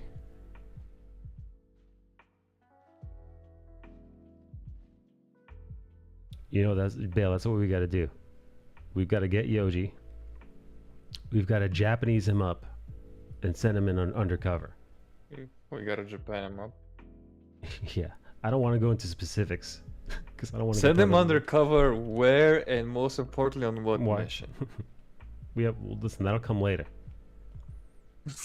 Oh, debriefing on the flight there. Is he the new Triple X? Yeah, exactly. My dad was born in Tokyo. That might make me eligible to immigrate. Dude, that's awesome. I hope they didn't treat him like ass. Your dad was born in Tokyo? I mean, well, if his dad was born in Tokyo, depending on how old he is and Who's how old his that? dad I'm is, not dude, reading that might have been really fucking hard on his dad. Holy shit. Dude, Yoji isn't joking when he says Japanese people hate Korean people, man. I mean, Yoji will tell you firsthand. There's a fucking horrible history there. Oh yeah, especially when there's like centuries old history with atrocities mixed in. Centuries old, man. Not easy. What were those women called that they stole and proceeded to I don't want to say the words, but abuse, Breed. physically abuse against their will during World War II? Comfort women. Yeah, they even took an Australian woman, maybe even more than one.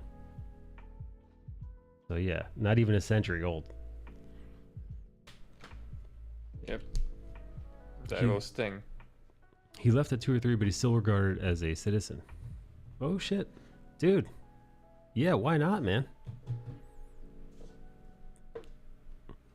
Yoji, I know you hate them, but why not, man? Even if it's just as an escape plan.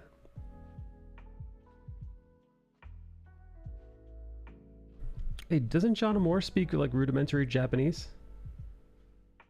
Is he supposed to? Is he more importantly, is he allowed to? Oh, a Filipino in Japan? No fucking way, dude. I mean, Yoji's like, they don't even look at Koreans as human beings. Imagine what they think of Filipino people. Oh, Jesus Christ, yeah.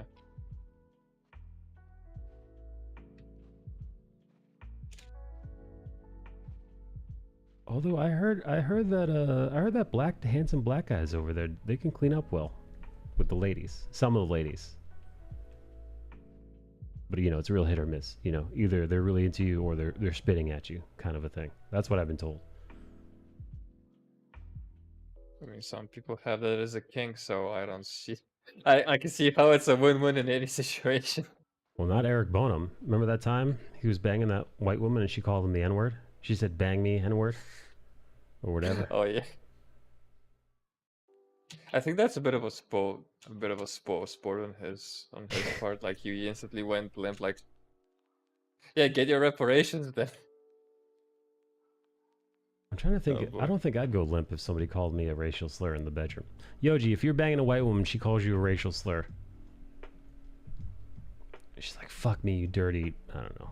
you know, fucking. Speaking of racial slurs, insert slur. do you think whiteys can do with the C word what black people have done with the N word? Like make it their own, make it cool. I know I'm not allowed to say it. I think you're not allowed to say it on Twitter, right? Or I mean Twitch. Oh, I mean you're on both Twitch and Yeah, YouTube, yeah. so if you were just on YouTube, I would have said how much I love my saltine biscuits. You could say saltine cracker, can't you? Yeah. So can white people turn saltine cracker what black people did with the N word? Like, can we? Oh, you're taking it Can back. they make it cute? Yeah, can you take it back and they make it cool? Like, are we gonna see like an influx of SoundCloud rappers using saltine cracker every third wait? I know. Ask KG. KG. Is she the authority on saltine crackers? Well, she's the oldest white person here, so we need to defer to her expertise. Oh, yeah, that makes sense. KG. KG. KG loves it when a gentleman of color is choking her out and calling her a dirty saltine cracker in the bedroom. It's her favorite. Slap, maybe choke her. Hey Yoji, has your dad ever gone back to Tokyo since he left? Also, thinking about a Korean person in Japan makes me think of that dope-ass TV show, Pachinko. Eager to see where that goes. Yoji, that one Korean girl is so hot on that show, man.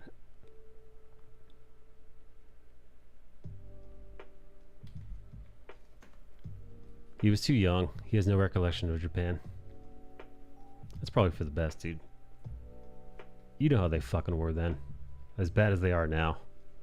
I can only imagine it was for what it was for Koreans then.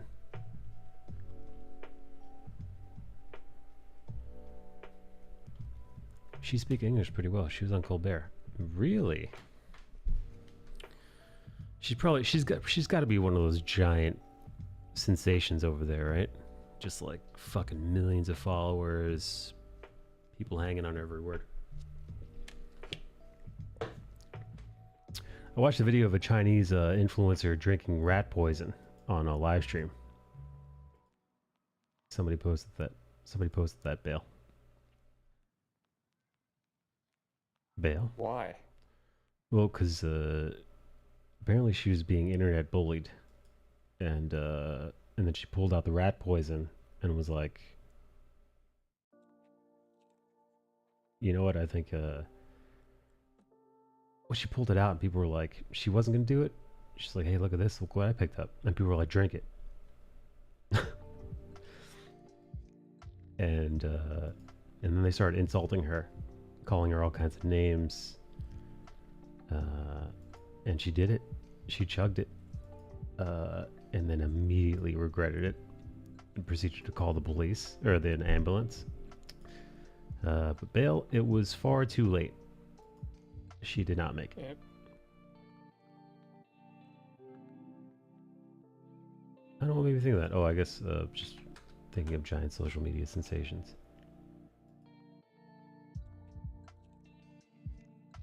Oh, but you know what, Bale, the worst part? She was she was super hot, dude. She was a super hot Chinese girl. Oh. She should have taken a page from the white girls and turned to OnlyFans when she got bullied and made a whole bunch of money with it instead of eating rat poison. Drinking, how dare you eating? You make it sound like she was eating like a fucking like a cake. I said eating. Drinking. Did I say drinking? Yeah, you said eating twice. I said drinking. It's drinking. She chug it, glug, like a pint. Oh, because it was liquid. Yeah. See, the thing is, I've only seen rat poison in solid form. Oh, okay. Well, not how they do in China. Who you talking about, Mike? I don't know her name. Her name was some impronounceable to my, xenophobic mouth, Chinese name. You could probably Google her. Just type in Chinese influencer rat poison death. That ought to do it. And then I forget John's as sick in the head as I am.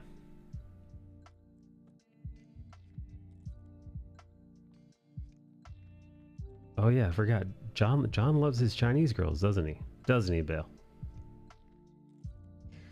He do be loving his Chinese girl, that's true. It's the one poison he can't rid of himself. He's fucked more Chinese girls than Mao. Oh, Jesus. John says, suck this fucking Mao Zedong right now. Gag on it.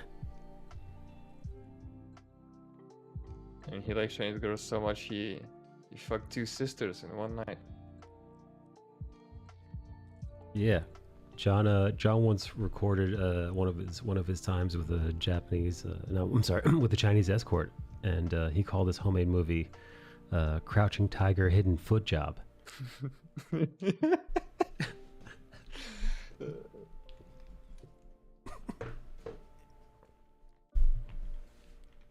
Thank you for laughing at that, Bale. Well done. Well done, what am I talking? Goodbye, well done. You laughed at the chat.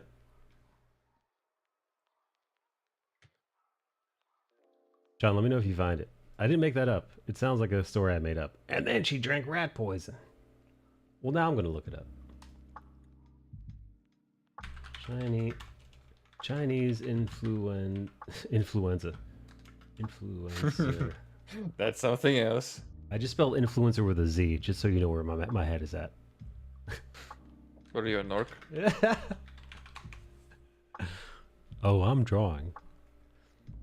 Here we go. Worldofbuzz.com. Influencer in China after fans instigate her to drink. Drink pesticide. Hurry. Somebody said. This is from October 2021.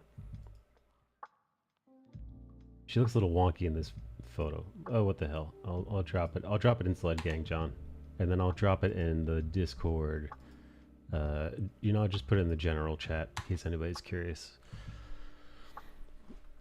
It was covered in a Nick Crowley video. Really? I didn't know that. Nick Crowley is he one of those Nightmare guys? What's up, Thomas? Nightmare guys. Sorry, I watched Nightmare Curiosities or Mr. Nightmare. I watch a lot of this dark foreboding stuff. The CCP also banned him. There was a guy who tried to eat a live hornet and it didn't end well. The CCP also banned him from streaming. What? What's the funniest bit that the CCP of all things banned? It wasn't the platform. It wasn't somebody else. It was the fucking CCP. This doesn't look good for us, so get the hell out of here. You know, for the longest time, whenever I was on Live Leak, back when that website was still around, so many of the the morbid stuff, so many of it was coming from China. There's no such thing as OSHA there. You know, regulations to protect workers. Fucking not a thing, dude. I watched a Chinese worker. I don't even know what kind of I don't even know what kind of factory it was, but he leaned. I mean, Apple should know they had to install suicide nets. I know, dude. He leaned into some kind of compressor type thing. It exploded in his face, and he literally disintegrated in like a fraction of a second. You see him in the video. In one frame, he's leaning in, and the next frame, he is dust. Just like that. Especially if it's a bigger compressor, that's a lot of pressure in that tank, and if it explodes, imagine all the shrapnel tearing through you. Yeah, no, it was. It ain't fun. I watched another one where it was a bunch of these workers in another factory, of course, non-regulated, and they were pushing this giant metal tower. It kind of looked like building scaffolding. You know, the structure that construction workers put up when they're making a building and it's elevated. It's that rectangle-like structure. It looks like metal sticks. So 4 guys are pushing this thing on wheels, and then you just see them stop and then just hold still, and then a bunch of them fall, and then I think you see them smoking, and then it's explained in the video that this metal scaffolding that they were pulling, they were grabbing it barehanded, and it hit an electrical wire. And the entire thing was electrified, and because they had both hands on it, they completed the circuit. So they literally cooked the lot of them. And the thing is, when you're being electrocuted, it overloads your nervous system. Because our nervous systems were run on electrical impulses, so it's overloaded by the electricity itself. Therefore, your brain can no longer tell your muscle or bodies to let go of the thing that you're holding on to that is killing you. So, that was a fun watch. As to some of the stuff that goes on in certain aspects. If you think that's bad, you see how Chinese treat workers in other countries when they run their factories. Our rights abuse is tarnishing China's image in Africa. Oh, man. Well, yeah, no, of course. I mean, that makes sense. If they treat their own workers like they're, insects, I can't even imagine how they would treat others working in their facilities. God, it must be nightmarish. All of it's nightmare-ish.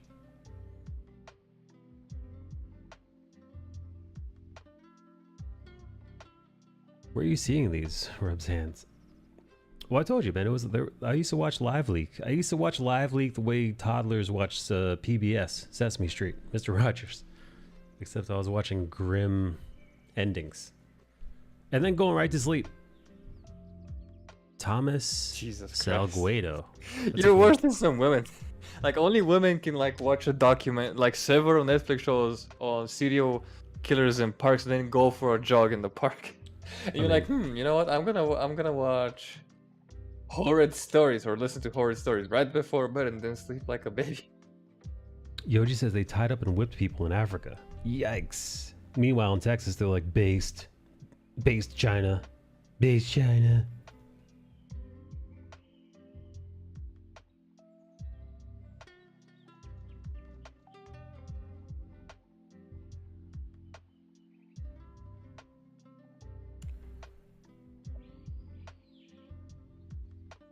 John, how are your daily pages going? Baby. Johnny baby. Yeah, I bet John's crushing his pages today. Better be. He's just like this. Or someone's gonna crack the whip out of that. Yeah, the CCP is going over there and start whipping him. Good rhythm this week. Ooh, Mr. Rhythm. Mr. Rhythm, dude.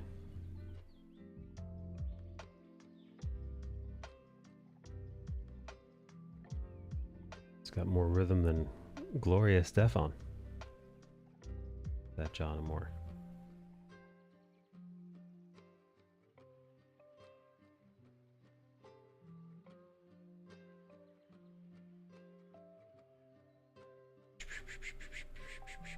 All right, closing this tab of that Chinese woman dying. It was pretty sad to see because, you realize that that was completely unnecessary for her to pass. And also, how sick is it that the crowd, man, how fucked are people? We're like, oh yeah. How many of those drink the rat poison? Yeah, the rat poison. Yeah, you don't let the internet tell you stuff like this. The internet will always choose chaos. If there's something we learned, Twitch chat can be. Here's the thing though, your chat is a reflection of yourself. So if you're someone who invites chaos, that's what your chat's gonna be like. Because look at Dr. K's chat. Who's that? He is Dr. K, the healthy gamer guy, the Indian dude that teaches meditation to gamers. He has raised his chat to behave when needed and to screw around when it's allowed. But if you're someone who lets your chat run rampant, that's something also in yourself is not in place. Like, look in here, like we should talk a lot. And that's another statement. But when it comes to like brass tacks and being serious, we do switch on the serious thing, and the chat is also the same. Like, you don't see chat running rampant. No. The time.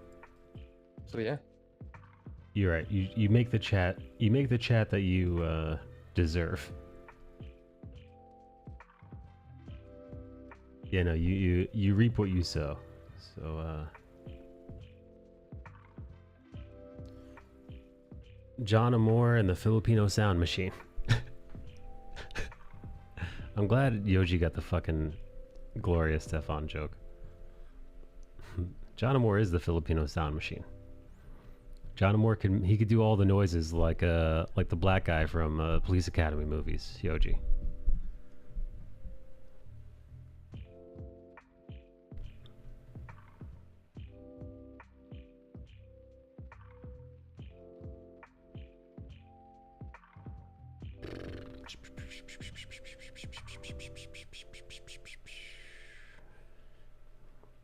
Now just close your eyes and imagine it's the wild, wild west, Bale.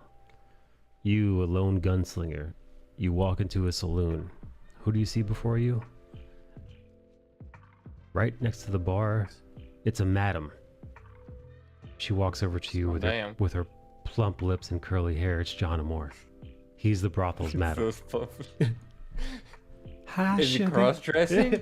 Or is he cross-dressing or is he wearing male attire? That's very important. He's a femboy, completely.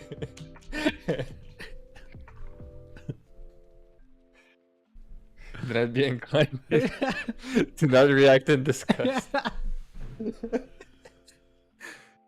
And now I think we have to do a fan art of John O'More dressed as a femboy.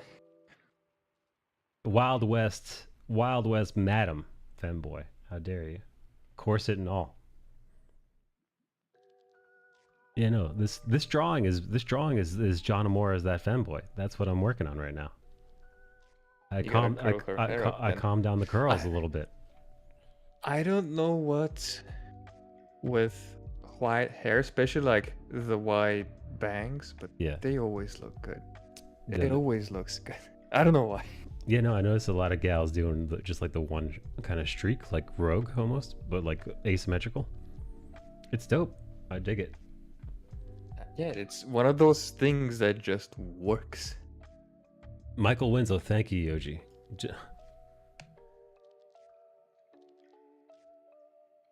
I wonder if John gets a kick out of it when I tease him completely nonsensically. Like, I would wager that, ooh, this is a nice panel, man. This feels like a video game panel. It feels like I'm looking at a 3D rendition of the video game Rampage. You know, I didn't know that Rampage was a game. And the movie was based on a game. Yeah. Yeah, I just thought it was just a dumb movie. Turned out it was yet another it's a dumb video game adaptation. It's not just a dumb movie. I was so bad at that game. All I did was eat like the people that you're not supposed to eat. You know, people were like begging for help. And I'm just like, chompa, chompa, chompa.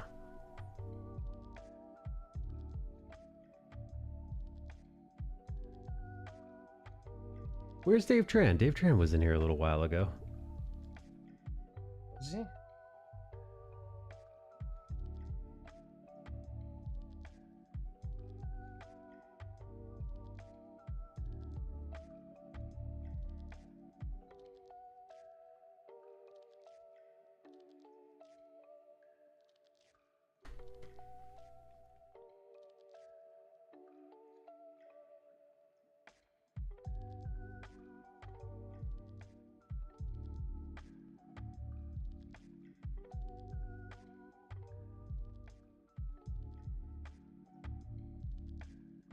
Okay. Well, John's working. What are you working on right now, Bale? I had coding class today. Oh, okay. So I'm just winding down. I did a few dungeons on. Yeah. Are you a master coder yet? No. I do have only a few months left though to finish the whole. I was gonna say scripture. The curriculum. The curriculum, the whole course. I mean, I can do stuff now, and I think I'm almost fully employable, and I'm working on my own stuff. But I still have a couple of things to go through. For me to not be as bare bones when I go out into the market. I'll still probably need some training because everyone does, but it won't be as much compared to if I got hired now. Gotcha.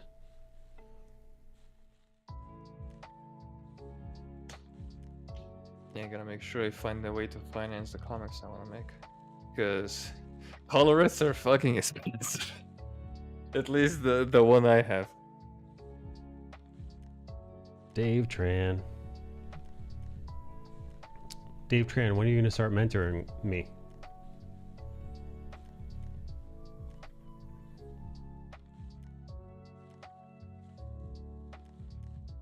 I'm going to learn the ways of Dave Tran. I'm going to go to his judo. Sensei Tran. I thought you heard judo instead of judo, so I'm sorry. Dave Tran's judo. I don't know what it's called. It's not a judo, it's a dojo. Oh, right. Shows you how much I know. I'm sorry. I'm going to Dave Tran's dojo to learn under Sensei Tran. I can't mentor myself, let alone mentor someone else. Dave, I'm just going to move in with you, buddy. Dave Tran has an art mentorship?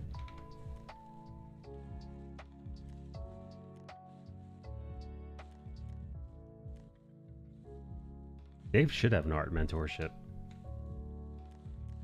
I'd sign up for that.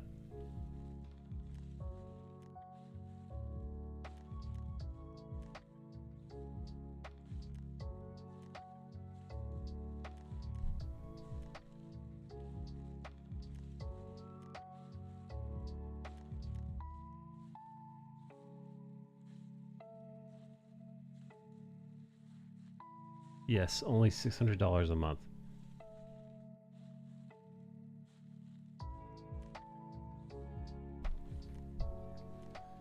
Welcome to the Sensei Tran. Sensei Tran's Art Dojo.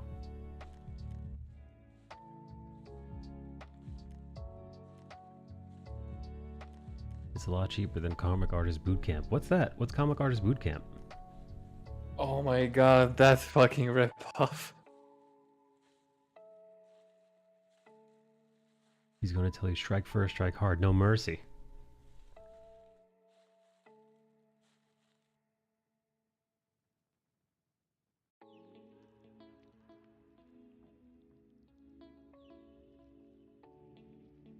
Strike hard, strike fast, no mercy. It's the Dave Tran way. I wouldn't have it tranny other way, is what he says. Oh god. Thank you for laughing again, Yeah, Bill. I've listen. I am a complex man of simple taste.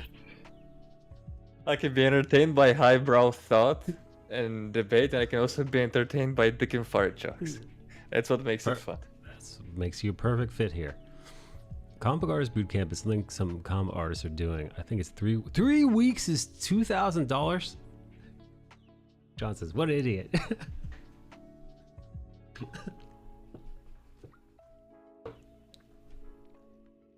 We start tranning today. Jesus Christ. Your tranning starts right now. There's I've noticed, especially with art, there's a lot of schools and mentorship and boot camps that are a straight up ripoff. Especially when you look at art school is a blood ripoff. But then when you go back to the more traditional side of mentorship, like ateliers, I think if I were to redo it all again, art training, I would find an atelier. I probably can't afford Watt's atelier because it's also in fucking California of all places. Well, I heard but who does a good course? I heard I think his name is Peter Hahn. I heard his course is legit. yeah, I follow him on Instagram. I heard he does some great stuff.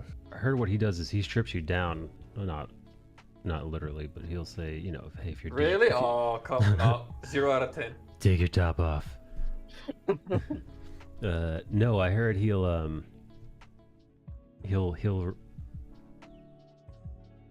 he does it so that you use just a piece of paper and a pencil. It's back to basics. It's like you're training to fight Ivan Drago. You know, no fancy whack'ems or you know your Cintiqs or Procreate. No. He's giving you a pencil, and he's giving you some paper, and you're going to show him what you got.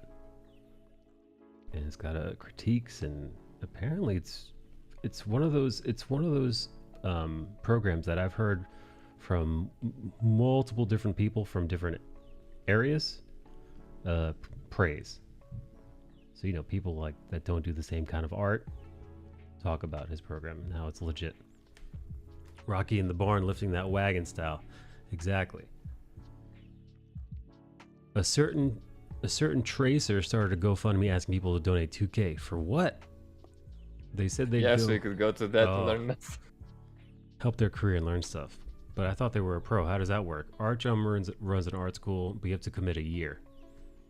Oh yeah, his art school is also legit. Like everyone that I've known and followed from his art school are like gods now. Like one of his pupils is working at Riot. Actually has been working at Riot for a few years now. Wow. So yeah, he can produce very skilled artists. But here's the thing, it also has a waiting list of about a year or two depending on how lucky you are. Wow. So you're I don't know how the pen works. I don't think it's up front before you get in, but yeah, there's a waiting list and then there's like a year, and I think you can extend another half a year. You either got to pay him. That's how it was when I was looking at it. You've got to pay him in weed or pussy. That's it. You can't pay him in weird in Singapore because there's a death penalty for drugs there. Is he from Singapore? I don't think so. I think he's born in China, then moved to Singapore or something, but something of the sort. But yeah, we could say that for the sake of argument, he's from Singapore. Singapore is something else, man. You ever see that place, Bill? I think it's one of the few city-states left in the world, isn't it? Yeah. But from the photos I've seen, it's beautiful. It is incredible. The wealth that place has. They show it. They flaunt it, maybe. Yeah, I mean, it's a city-state. You can't spread it out if you wanted to, so it has to all go in one place. And the thing is, they grew economically in like a super short amount of time. That's what John's been in fascinates me Singapore. even more. Like, how the fuck did you do that?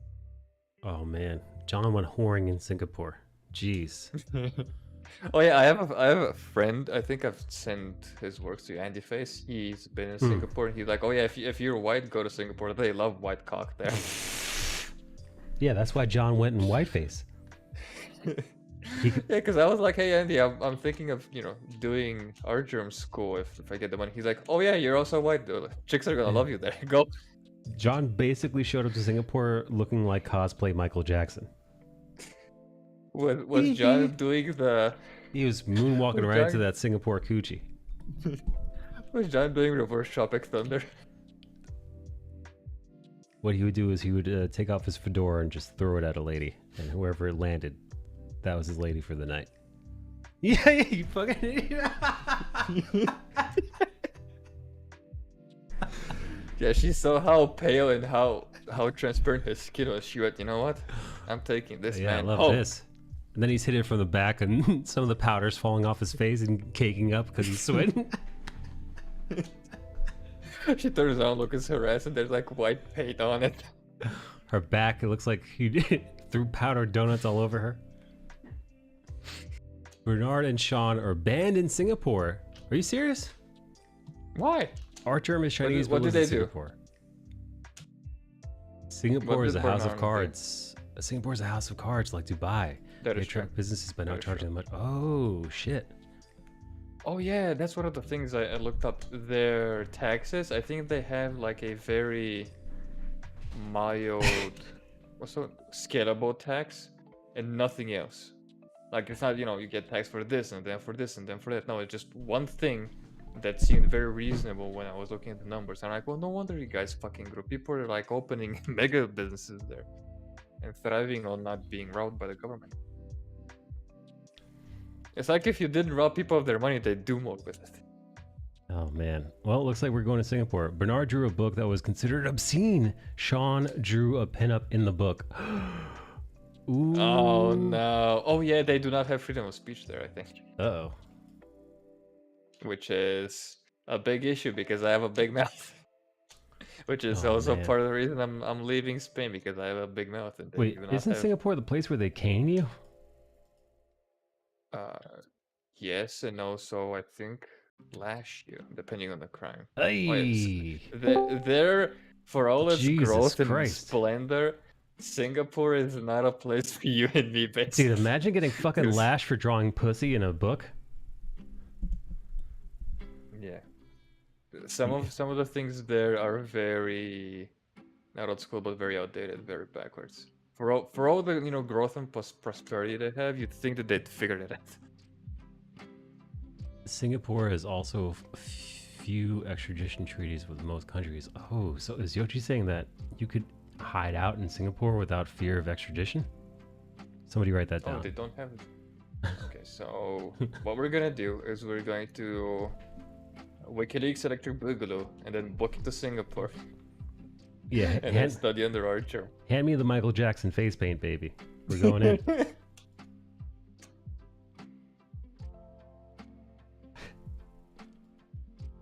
John calling me a fucking idiot really made me laugh. That took me off guard. I feel like he was giggling, and then he hated that he was giggling. Yeah, I think that's the reason. Because I called you a think fucking idiot. Yeah. he was being a tsundere at that point. Ray in the Future Force, Iron Man, Wolverine. Wait, what? Wait, hang on. What did Bernard Chang's drawing? What did he make that was so obscene? Yeah, I'm interested in what he actually drew Wait, to what, make how it did you guys get on this track of people getting lashed? John Moore was flaunting Okay. about how much pussy he got in Singapore, and we. Yeah. Okay. All right. The truth now. Just tell me the truth. Wait, how the fuck do we get? Oh, we're talking Not about to Archer. say that I don't listen. Not to say I don't believe John can get pussy in fucking Singapore. But the way you opened it was like John was flaunting that. Yeah. When he's John's very private. so about the pussy he braggadocious. gets. Yeah. Yeah. John was basically like, smell my fingers, and then I said, hey, why? What's all up right, with the come on. Michael Turn Jackson the get bus- up? Right.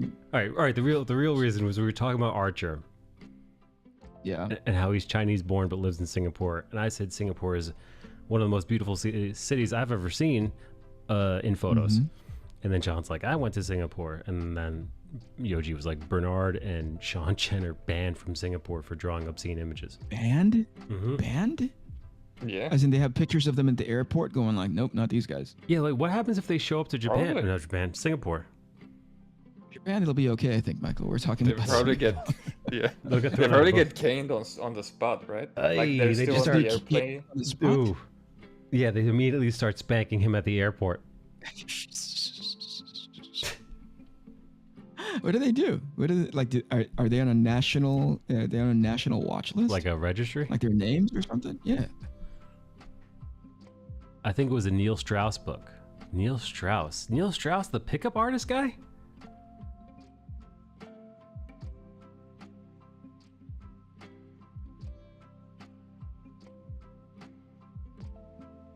I mean, if it is the pickup artist guy, that would be a salacious image.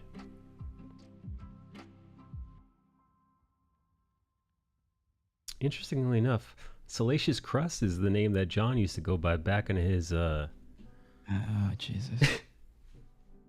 back in his Salacious younger crust. Is that what you said? Salacious crust. days. Yeah, well, because copyright infringement. You know, he couldn't go crumb. Salacious crust is where you're.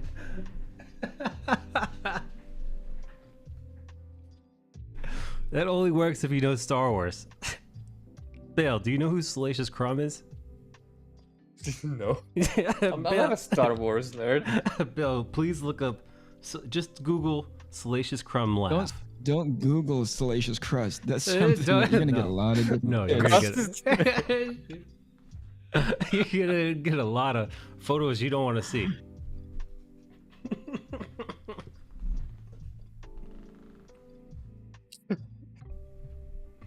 What the fuck?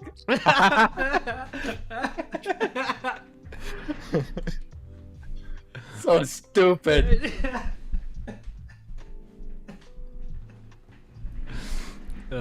Literally all I saw was I've been there. It's John. The man's just trying to draw his comic book, for Christ's sake. Oh, man, God.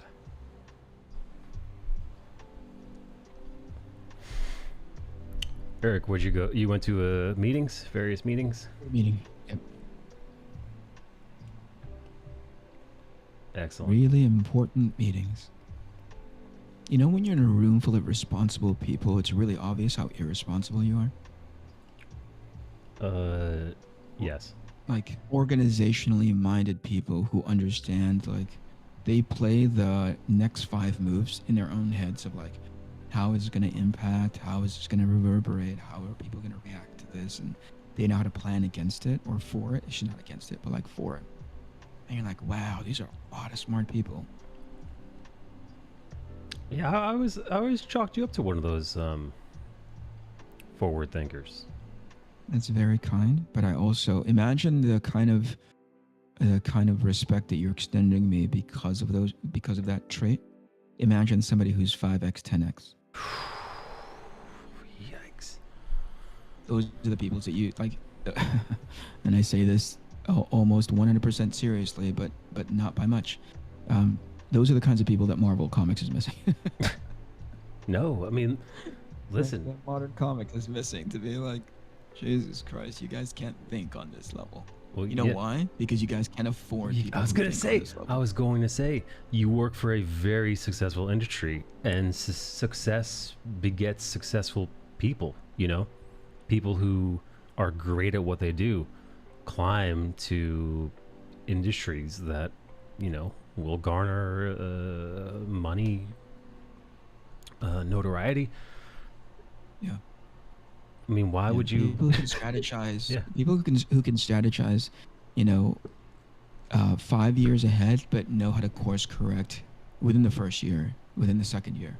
That kind of company planning, it takes a different kind of breed of people.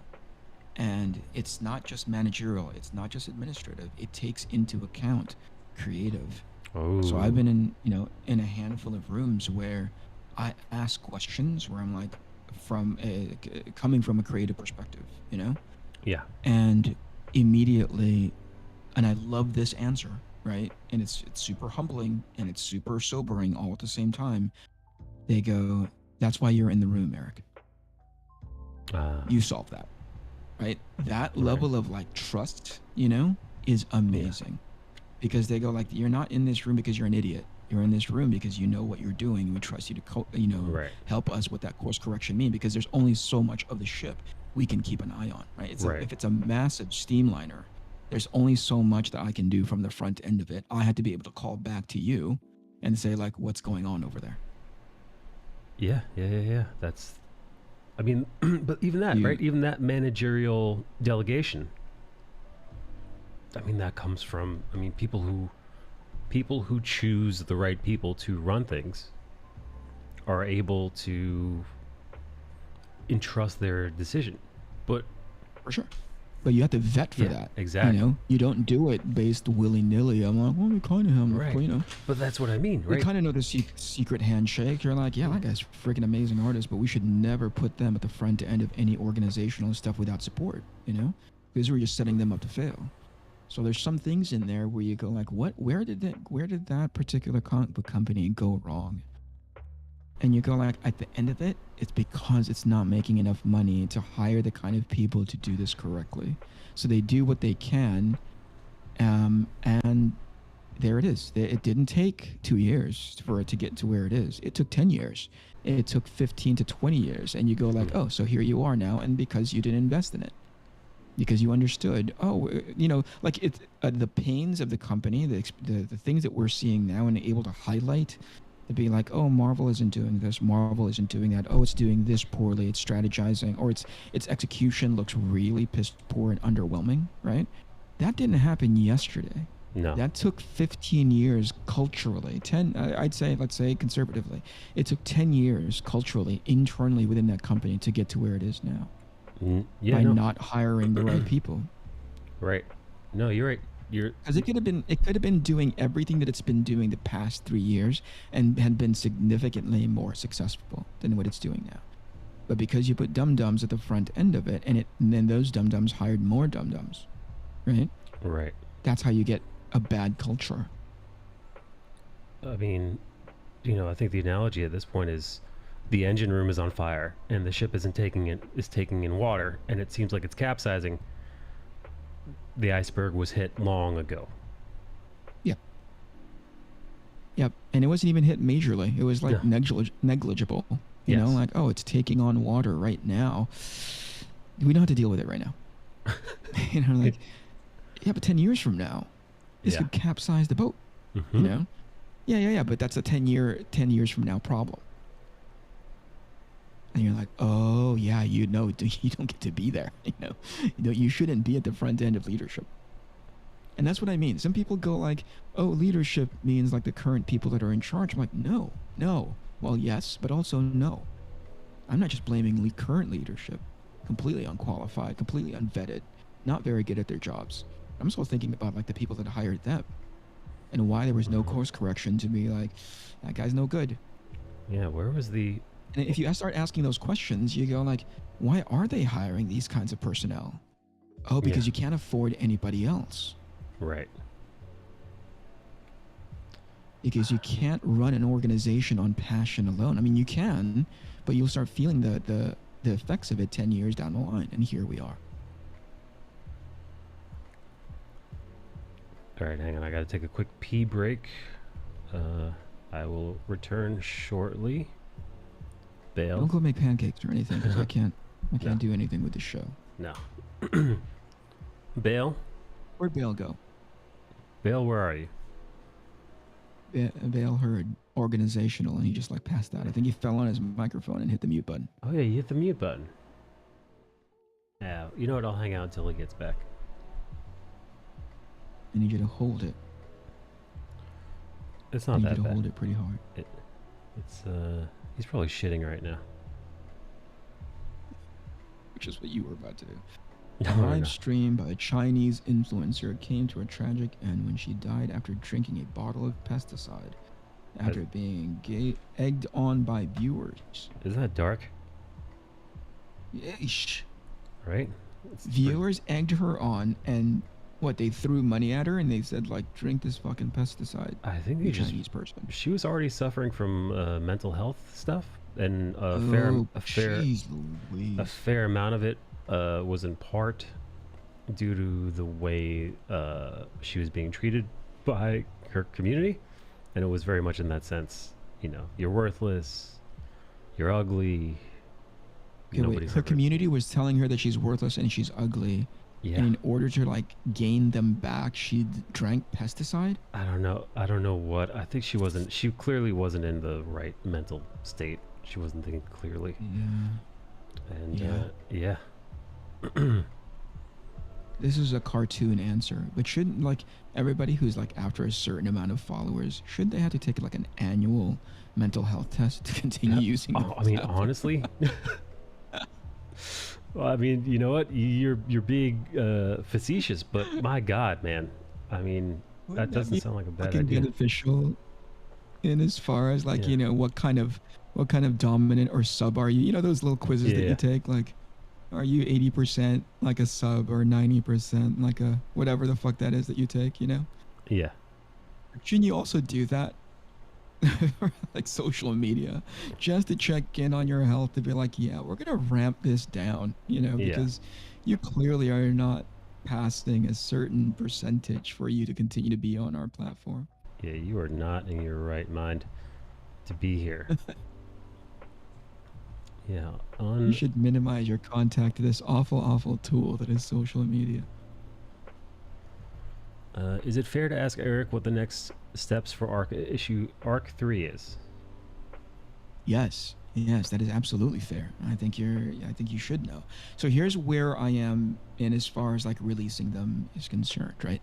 I don't know if you were here for it, so forgive me if you were, but the crowdfunding portion of it is really, I almost made it small, which is like really not fun for me, but it doesn't make it any less true. It was really not sustainable for me to do it because it's exhausting. I would rather be doing anything but not the crowdfunding part, but the awareness part for the crowdfunding. right? Which I guess goes hand in hand, right? Like Yeah. I start the crowdfunding, I have to go on for 30 days between the start of the crowdfunding to the closing of it. I have to like consistently be like, hey, you guys, this thing is on, this thing is out, this thing is coming. But whatever it is that you do when you make people aware that there's basically the hype, right? Yeah. I don't have the energy for it. And sometimes I feel like when I'm doing it out of some kind of like prerequisite, it doesn't come off very genuine.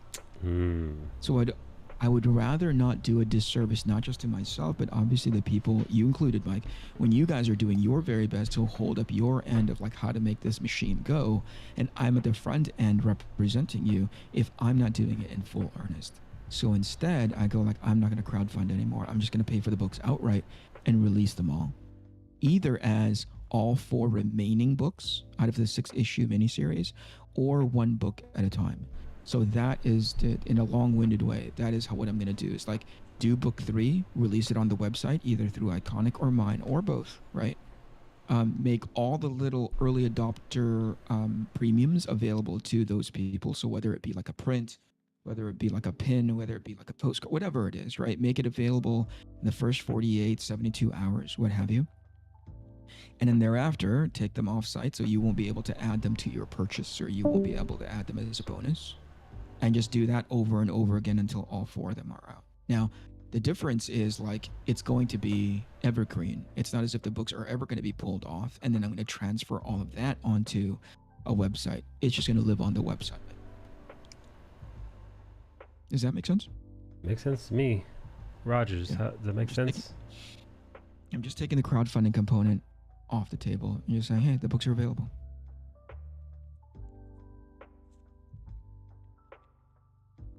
Oh, Rogers gets it. Thanks, man. Thank you so much for the question and for the ongoing support. Eric needs a hype man. Well, I mean, listen, need a hype man. companies have company has you know, entire marketing departments to do that, you know, to do that gig, to, you know. Yeah. I honestly don't know how. I don't know how creators do it, where they are just for an entire month or more, are just they just keep going. Yeah.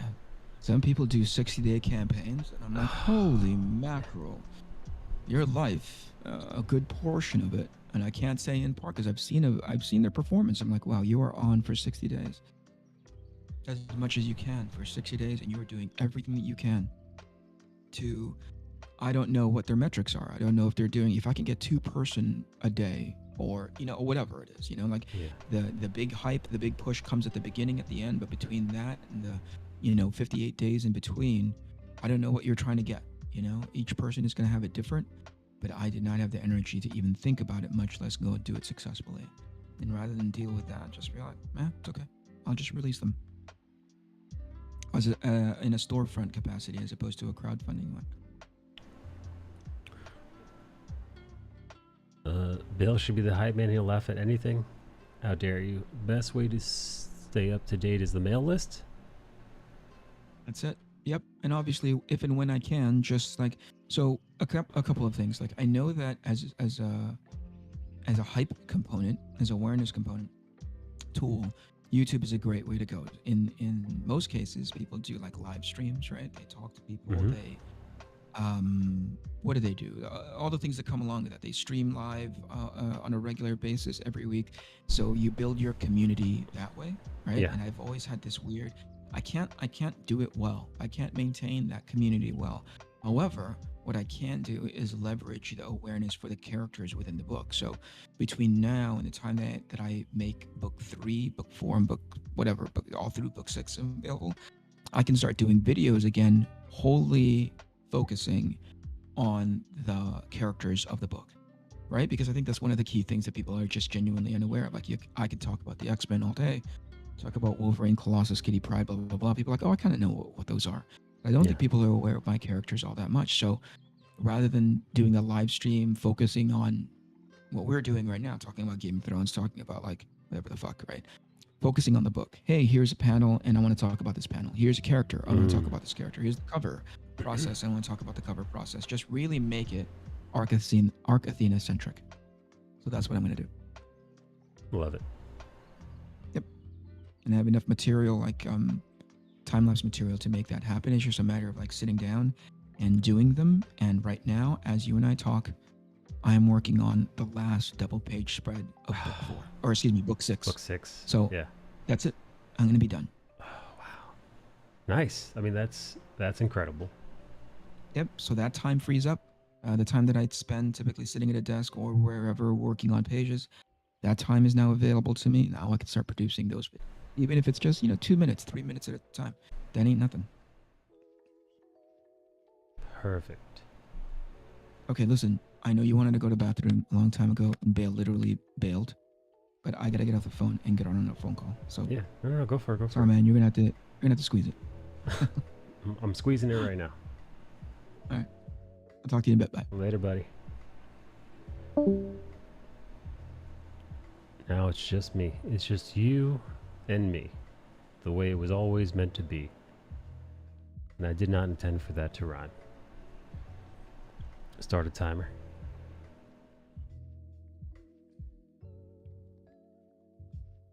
Hang on. Well, listen, now I'm doing halftone now. Let's see what Mike's potty endurance is. Psh.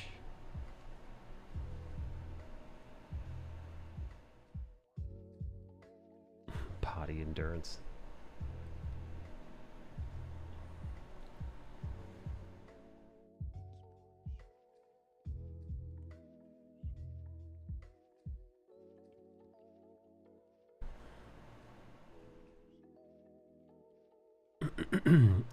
Is it great or less than my kid's endurance in a car trip?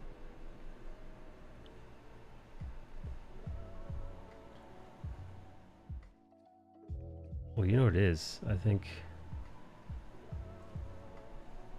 you just can't have anything to drink. Meanwhile, I've been chugging coffees. I've been chugging water. I even have a seltzer over here that I've been drinking. I've been pounding back all kinds of fluids.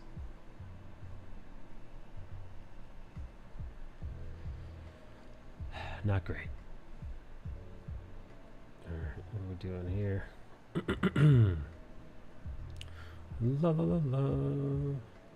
La la la la la la la la la la la.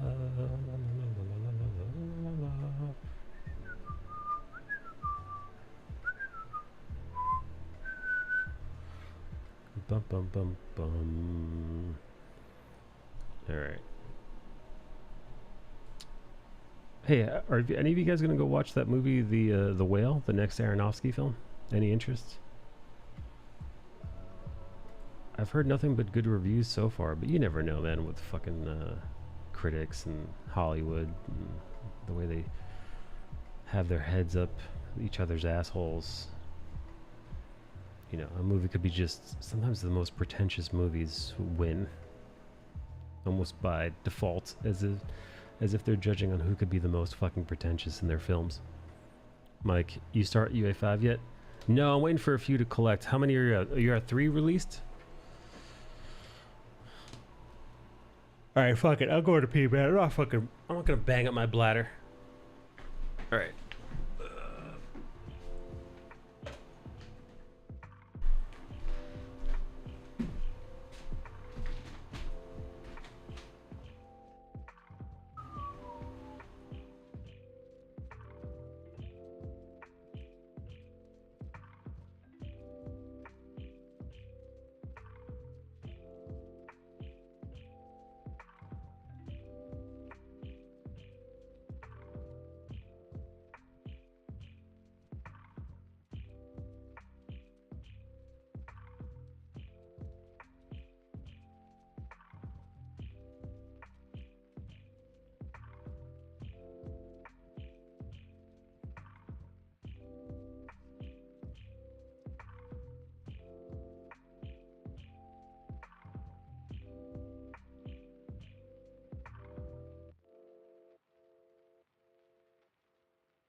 Dude, Facebook just fucking restricted me.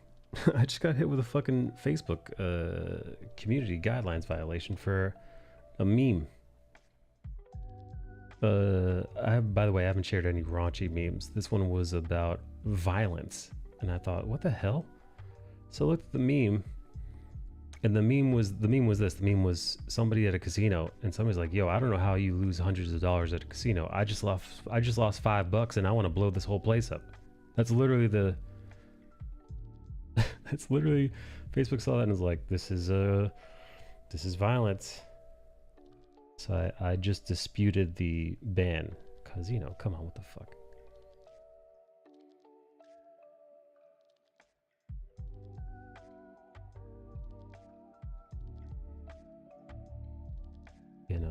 That's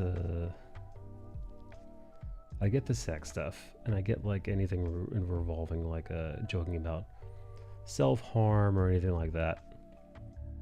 But come on, man. Clearly a goof.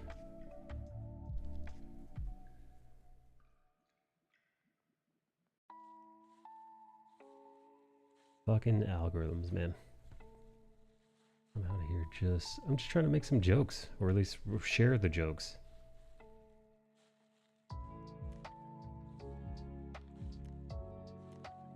Oh, and by the way, the post was made back in like 3 or 4 months ago. So that's the other thing. They're retroactively hitting me with community guidelines violations from the past. I don't know, man. Doesn't quite seem fair or right.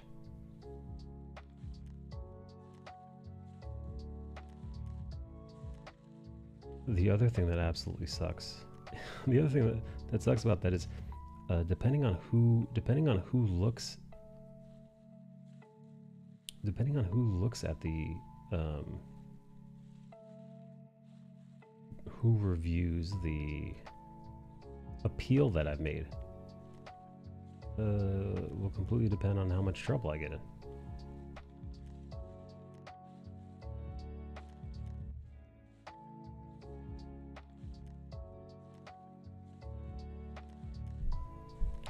Very, very annoying.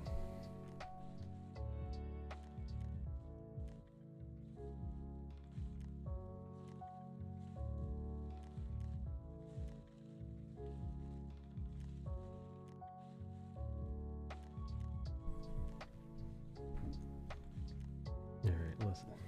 You know what can you do? I hope this doesn't fucking... Whenever TikTok has briefly suspended me, as they suspend me, they curb my reach entirely as kind of a double fuck you. Yeah, so one day you'll be able to reach 1,000 people, a couple of thousand people, and the next day you won't even be able to reach a couple of hundred people after the guidelines violation.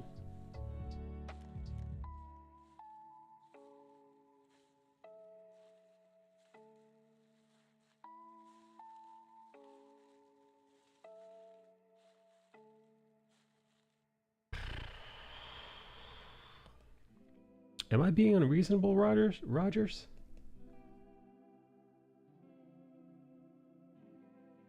That doesn't seem unreasonable to me.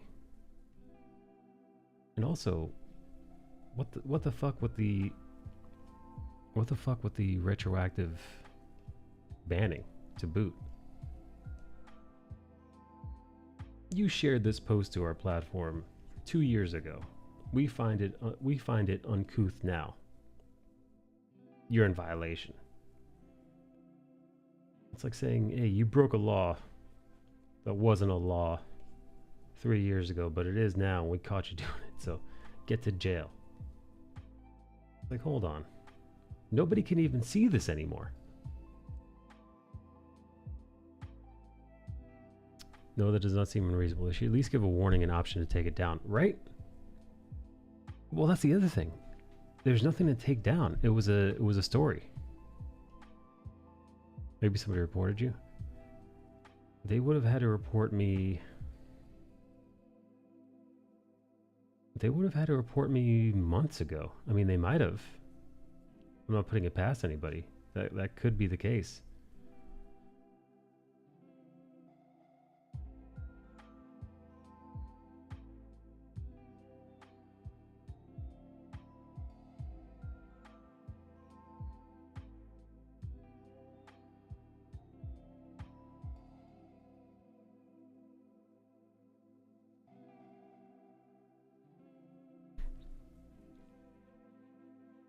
There should be some sort of grandfathered in clause. If a post is X years old, you can't be punished. It's fine, let's fine Mel Brooks into oblivion. It wasn't me, by the way, not this time. Well, yeah, so they'd have to, it'd have to be reported. And then I guess they would have had to have looked at it over a certain amount of time. I don't know. I don't think it was due to reporting. I think it was caught up. That's just my personal opinion, though. I think it was caught up in Instagram's, little trawler that goes out and searches for things after the fact. And yeah, if it were a post, I'd say, okay, give me the option to take it down. I'll take it down. I won't post anything like it again. But no, man, this is a story that had vanished 6 months ago. Yeah, story vanished. Story gone. It's like, hey, you posted this thing that nobody can see anymore or interact with. You shouldn't have posted it 6 months ago. Like, well, how the fuck was I supposed to know that? You didn't warn. It'd be one thing if, hey, this is a warning. This content might be inappropriate. Before you post it up.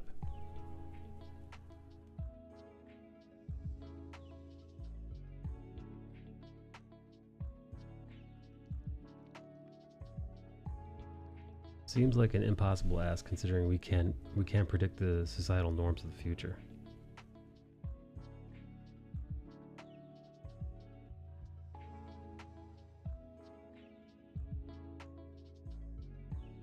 Unfortunate.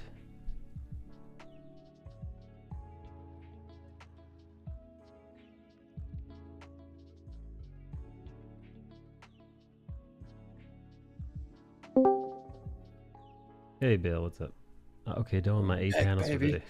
John did 8 panels for the day. And he's ready to go to sleep. Wow.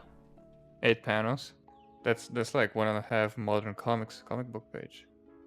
Johnny boy, you've done it again. Salacious crust, mission accomplished. He's gonna take his femboy girls to bed now. We said a lot of stupid things about John today. The Michael Jackson stuff. It ain't gonna be the last time, I promise you. He took it like a champ. Well done, buddy. You've earned your slumber. He's earned the restful sleep.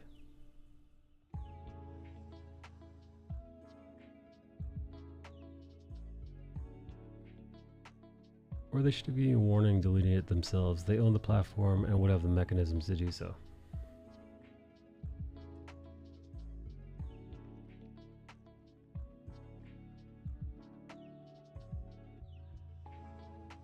Yeah, no, man, I hate that Instagram and Facebook. It seems so arbitrary what they choose to punish and what they don't.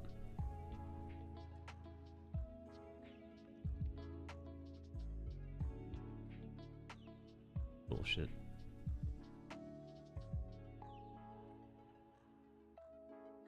Bullshit, Bill.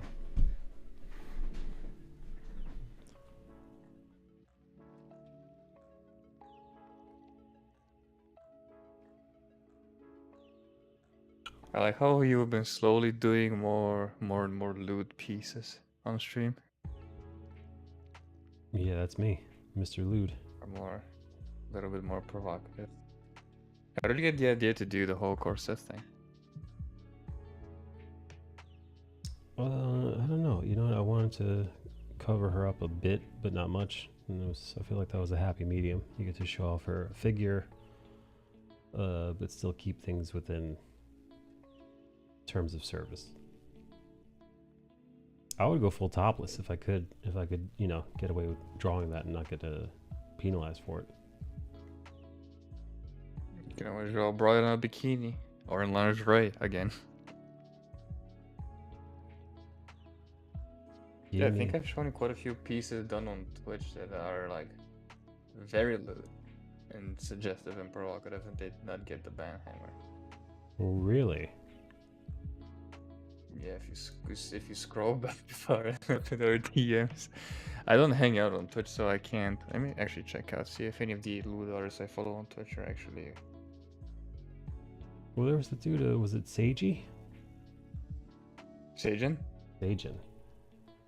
Yes, Seijin drew very provocative ladies, very thick. Yeah, I mean, he did get banned for that big piece where he was showing like rear burger and everything like that, and that one character was literally spreading her ass.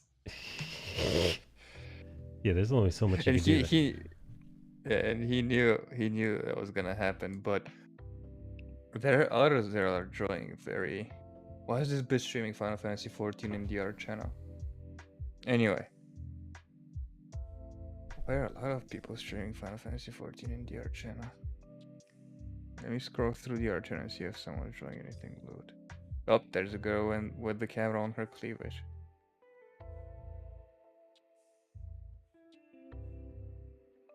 The others I follow aren't on. But I've seen quite a few looted pieces. Yoji says gambling and banging and bikinis and hot tubs are okay on stream. He's not wrong. Let me check Twitter, see if any of the others I follow on there have posted like stream pieces.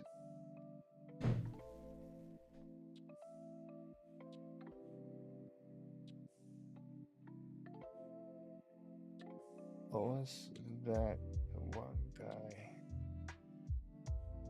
that I followed often did loot pieces? Oh, I've reached the goal of following 420 people on Twitter. And now every time I find a new artist to follow, I have to sacrifice somebody else. You will be sacrificed. I've noticed that recently the loot artists I follow, they don't necessarily stream, they just post their stuff on Pixiv, which is this platform where you just post your... It's a... Let me just link the platform. It also has an English version.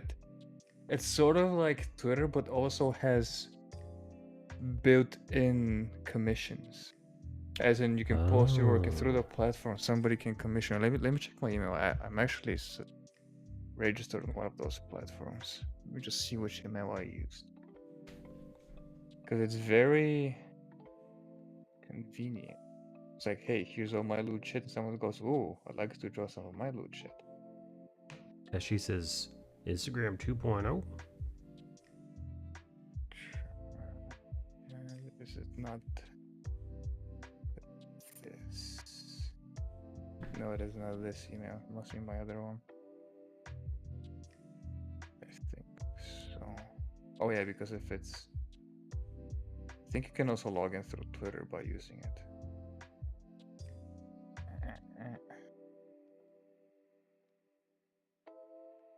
Meta bang, force drawing. Which fucking email did I use?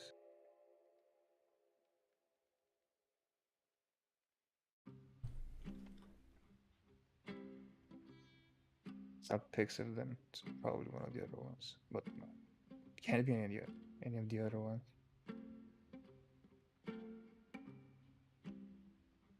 Pixiv is what they use. We trying to find? I was trying to find that platform. I told you that's both like an Instagram, but also as commissions, and it's somewhere in my emails. Uh-oh. Cause I am. What do you call it? I am registered on one of them. It has to be Pixel though. It can't be any other one. Let's open up all my emails then. And also, I was looking for an artist that streams on Twitch and does lewd art on Twitch, but I can't remember his bloody name.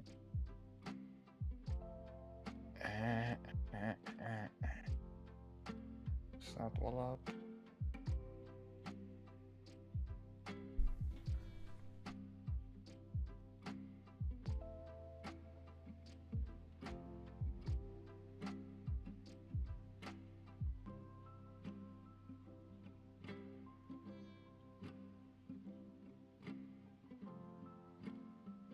Where is this guy?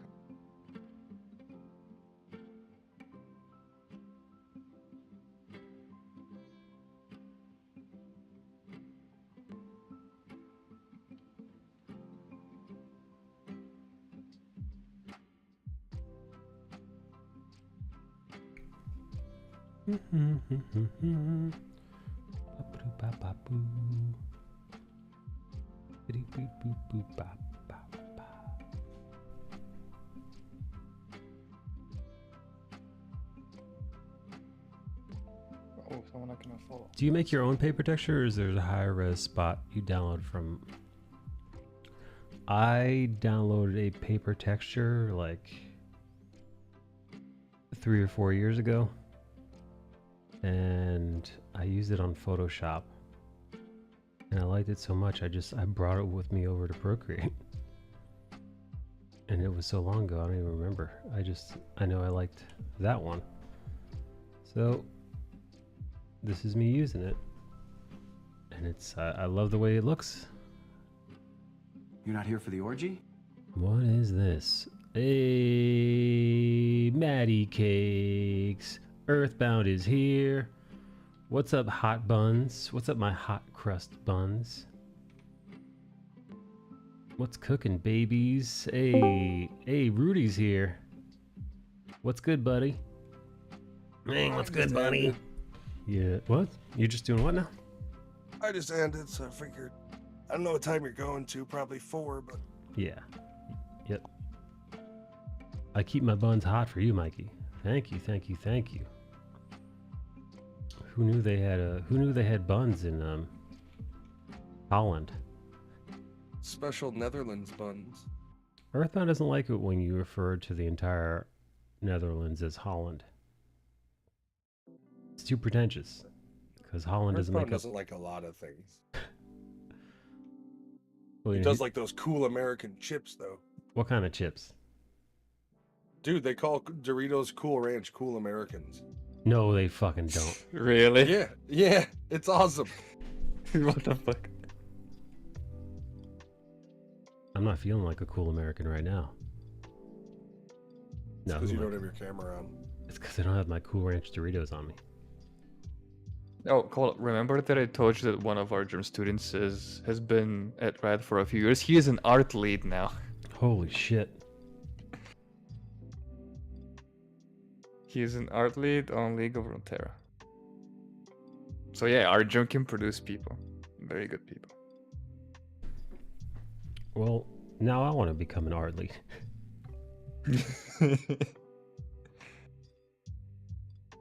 You know what you gotta do? You gotta manage to survive a year under our gym's tutelage, not get caned in fucking Singapore. Oh, God, man. Dude, I wonder if anybody's ever been caned in Singapore and they're like, oh yeah. They're like biting their Damn lower right. lip. Fucking, You think that hurts? I actually love this. Yeah, hit Do me it one more again, time. Daddy. Yeah. Joke's on you, I'm into this. I keep getting in trouble on purpose for your quote-unquote punishments. Yeah, I spit my gum out at a police officer just to do this. And there's like a wet spot on their jeans. Ew. Okay, I found the artist one of the artists I was looking for. Let's see if I can find his Twitch, if I can open my following. Matt, what'd you get into this stream? The morning one was just Warzone. Ooh, how'd you We do? got our asses How'd you? whooped. How'd you? Bad. No, Bad. Every bad. like major interaction with other teams, we got our asses whooped. We did not play well today. That's Damn. okay. We're doing Fall Guys tonight. Oh, really? Yep. Yeah, Jen likes it. I don't think we'll have Fabian, but I think Alex might be joining us. And yeah, I like Fall Guys. It reminds me of the old school platformers. Yeah, you know what? I missed the Fall Guy craze from a couple of years back, but Oh yeah, it like got huge out of nowhere, Out of and now they made nowhere. it free to play. wow, so any old schmuck can play. Yep, through Epic. So as long as you don't have a proclivity against Epic Games Launcher, you'll be fine. I know a lot of people do. I don't Yeah, though. Here's the thing. I understand people kind of being like, there's too many launchers, which I don't disagree with. Yeah. But like, if you can't be slightly inconvenienced by doing another double click and then figuring out how to just use a launcher, that's kind of on you. Like, Yeah. no real fucking gamer is gonna like, yeah, you'll make a comment of like, too many goddamn launchers. Like, that's the boomer gamer in me. But I'm never gonna be like, yeah, I don't use this one because frankly it's just too hard. It's like there's nothing hard about them. It's just too many of them. Tap another EXE. Yeah, Are you right. kidding me? Didn't we you- all grow up with like desktops full to the brim with like launcher icons? Uh-huh. Yes, I still have it because I'm terrible. I just eventually like take all my desktop icons and put them into a folder on the desktop. Nice. Yeah, Cole, I linked you the Twitter of one of the guys that does looter things on Twitch. Well, Couldn't find anyone else. I get the idea of like, I don't use Origin or I don't use Epic because I don't like business practices, but then it's like, if you use Origin though, they're even worse than Epic. I mean, like, don't get me wrong, I hate the fact that there's Ubisoft now with their own Ubisoft Plus. You got EA Origin with their own EA Play Plus. Steam's the only one that's fairly neutral. And then you got Epic Games, which is also more of a neutrality, but while at the same time grabbing exclusives. But it's like, no, I'm not playing that because it's on that launcher. It's like, get over yourself. Yeah. You clearly like aren't a real gamer if that would deter you from playing a game. Yeah. Oh, I found a platform I was talking about that was like both. That was a mixture of Twitter and commissions. It's called Skeb. Let me see if I can. It's called Scabs. A lot of whatchamacallit? A lot of Eastern artists are on there. Ah, from the East. Yep. I'll just link you The wise old Website. East. Yeah, basically a lot of people post straight up, porn there, so you can just Oh, it's a post your Japanese shit like it website. was a, yeah. So you can post your shit like it's an unrestricted Instagram, and if people like it, they can also slide into your DMs for a commish. And I think you can also set a minimum. Oh no, with Skeb, they basically send you like bids, and you are allowed to either take them or not.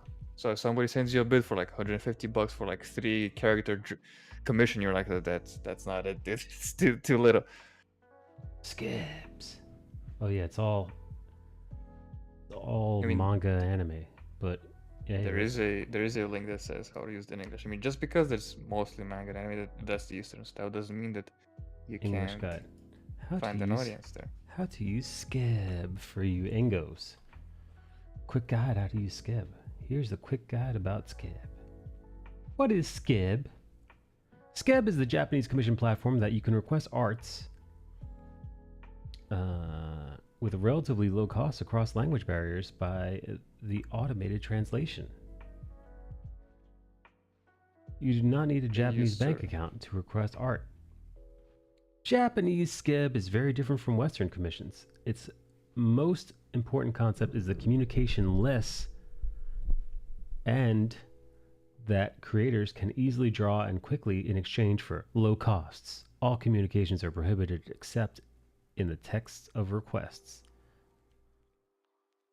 Basically like a mail-in commission. You just slip them the envelope. with like, hey, I want you to draw 2B, no skirt, massive ass. How to sign in to Skeb with Twitter? So, all right, sign in with Twitter. Follow creator. Choose your favorite JP artist. Go to request from their user pages. Write your content on the text. Keep the amount as recommended normally.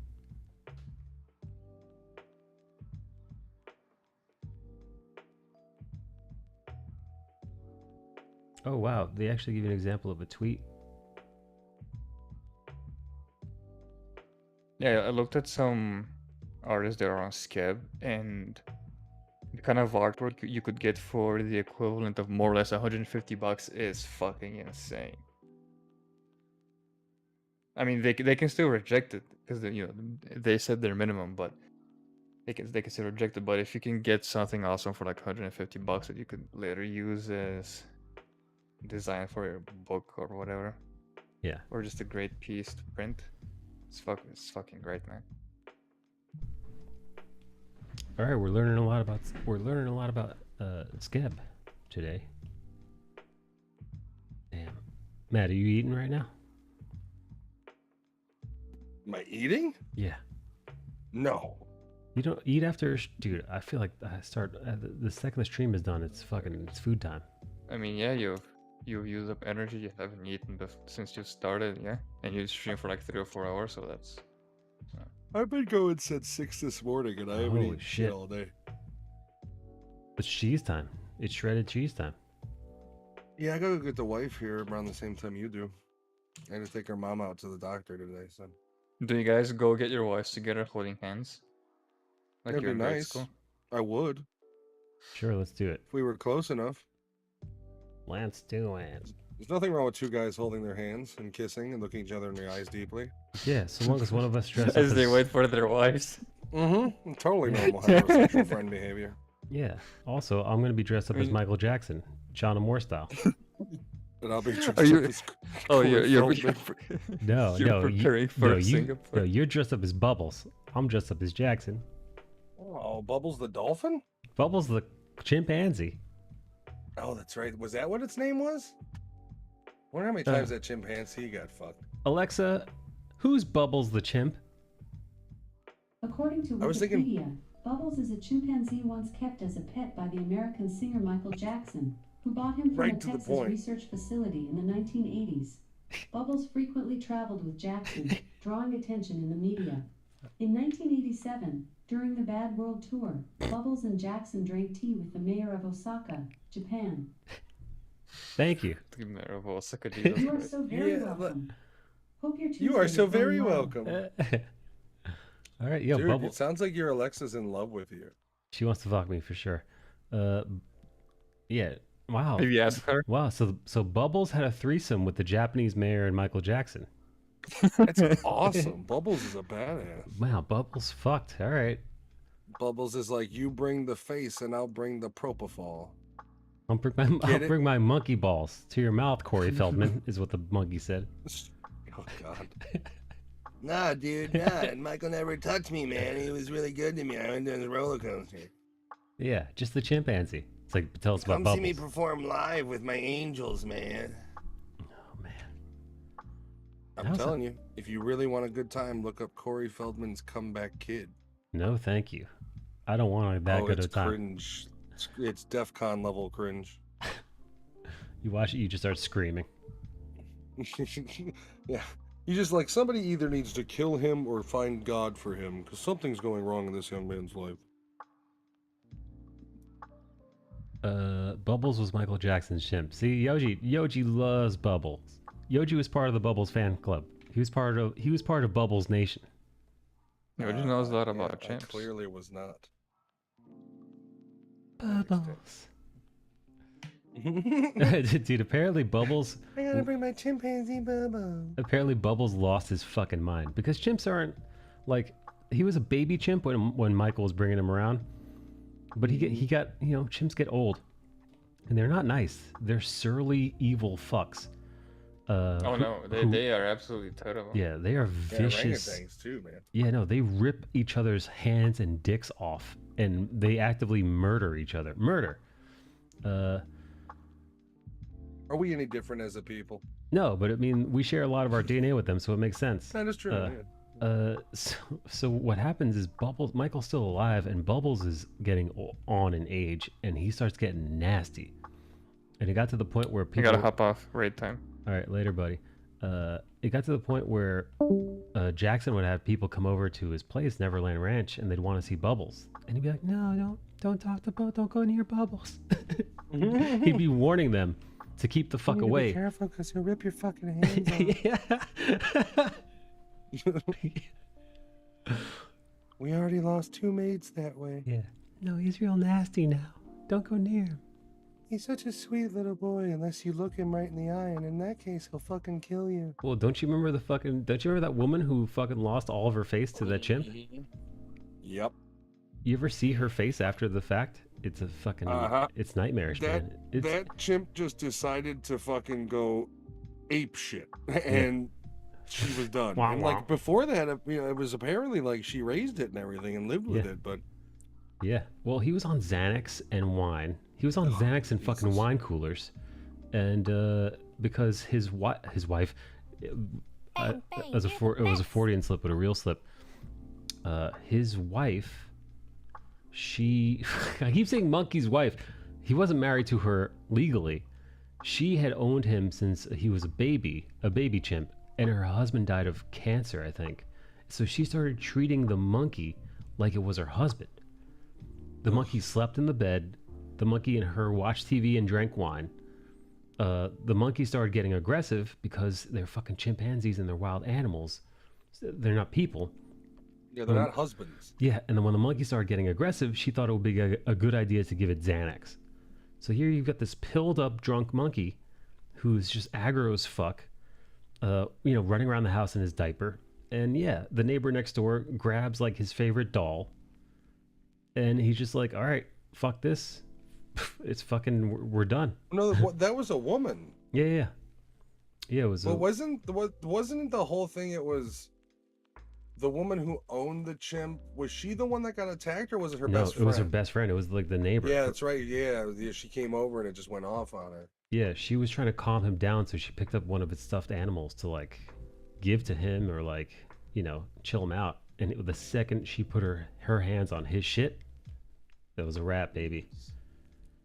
Fuck that, bro. I have 2 pit bulls, and I love these dogs to death. But don't get me wrong. If I see one of these motherfuckers start to lose his shit and go to attack Jen, that's your last day alive, animal. Sorry.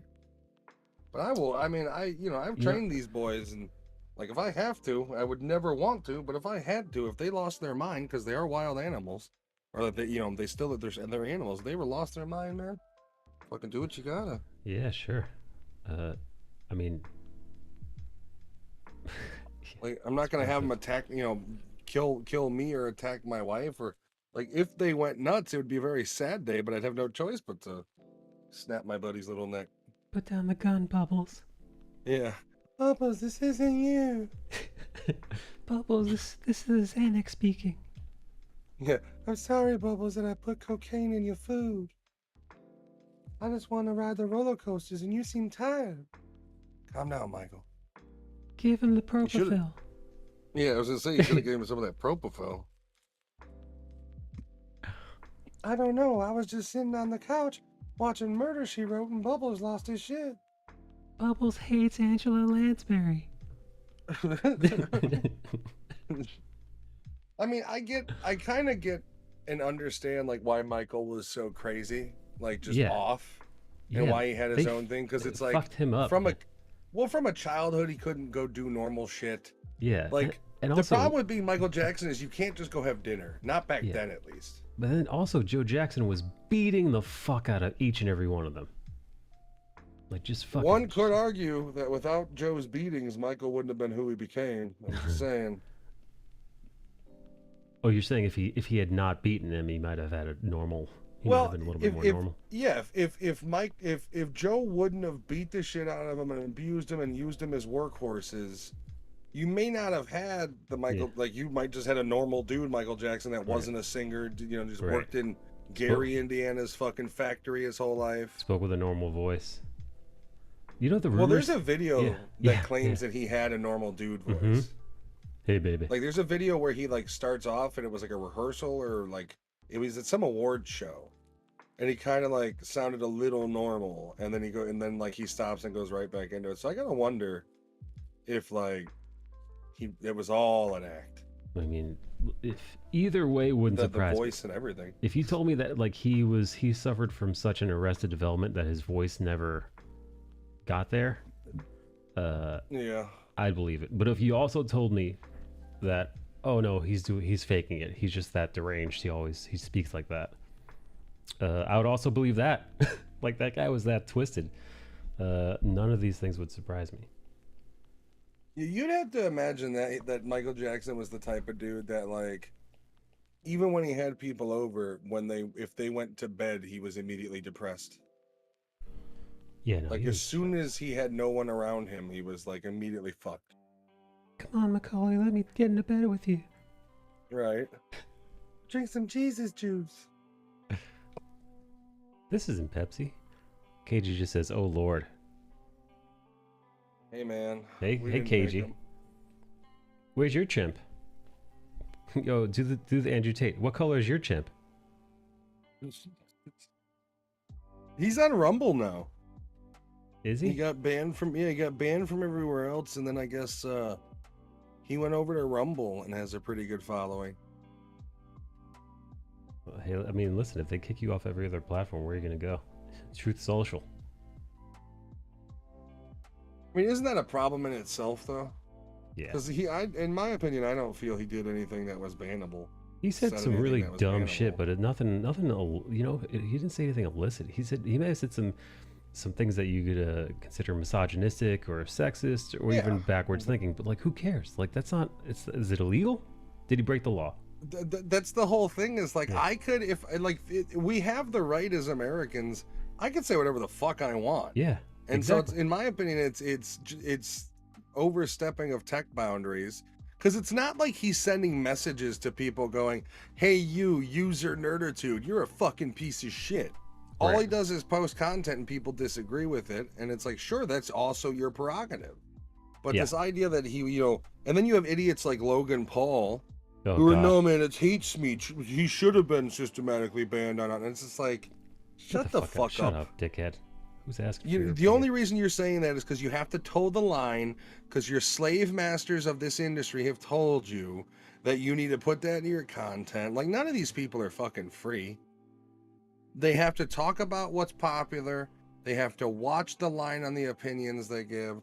All they are is cogs. Like, the old machine used to be terrible Hollywood, right?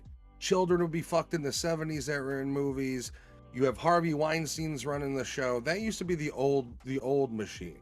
Now it's YouTube, and the cogs are all these fucking YouTubers that are worth millions, yet people still donate to them every day for some reason.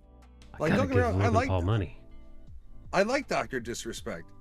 I don't think he needs your money. He definitely does not. Do I think anybody should work for free? No, I think you should be paid for things you're good at.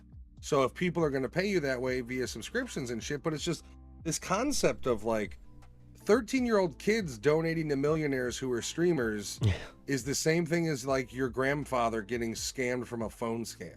Hey, listen, like neither one of them know what they're doing. Hey, Pokimane needs my tier 3 sub. Yeah, right. They need my collective $80 a month. How am I else going to get Pokey to notice me? I don't remember what the streamer was, but it was this chick, and she posts on Instagram, "Look what one of my Twitch followers bought me," and it's a Tesla. Tesla, yeah.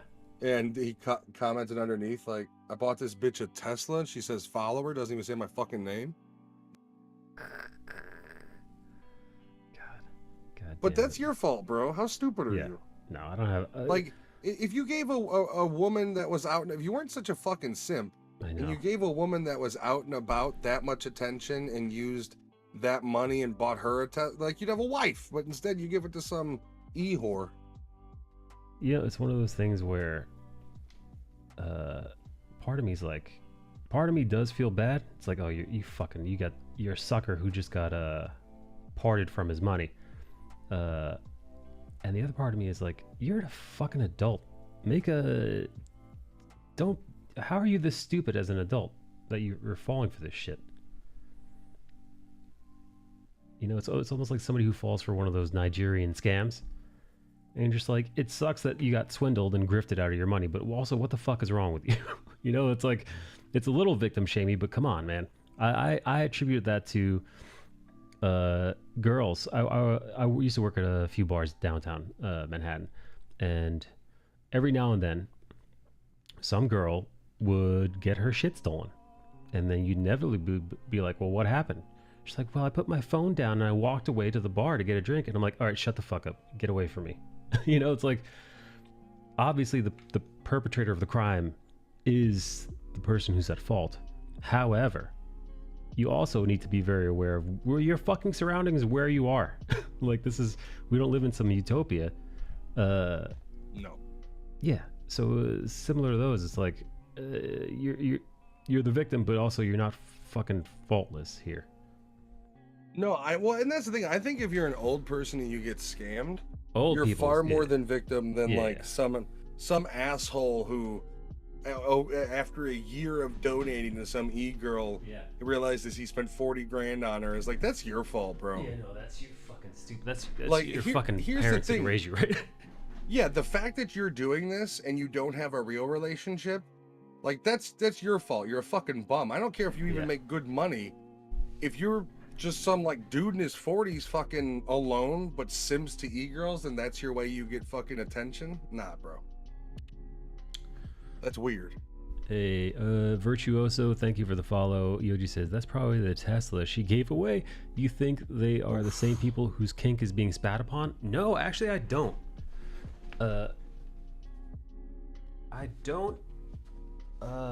Because I think people who get spat on, right, who want to be dominated, they are fully aware of what's going on. You know, step on me, mommy, you know, make me a pay pig or whatever the fuck their kink is. But it's a I have more respect for people who are into that, you know, being somebody's bottom and paying for it. I have more respect for those people because at least they know what the fuck they want and where they stand than the people who've convinced themselves that they have an internet girlfriend who doesn't give a shit about them. Well, yeah, because that's not kink, that's delusion. It's complete fucking delusion. Yeah. All right, on that note. All right, buddy. I gotta jump off too to go get Jen. I just got a text message. Right. So you have yourself a wonderful day. You too. Hey, thanks for hanging out, everybody.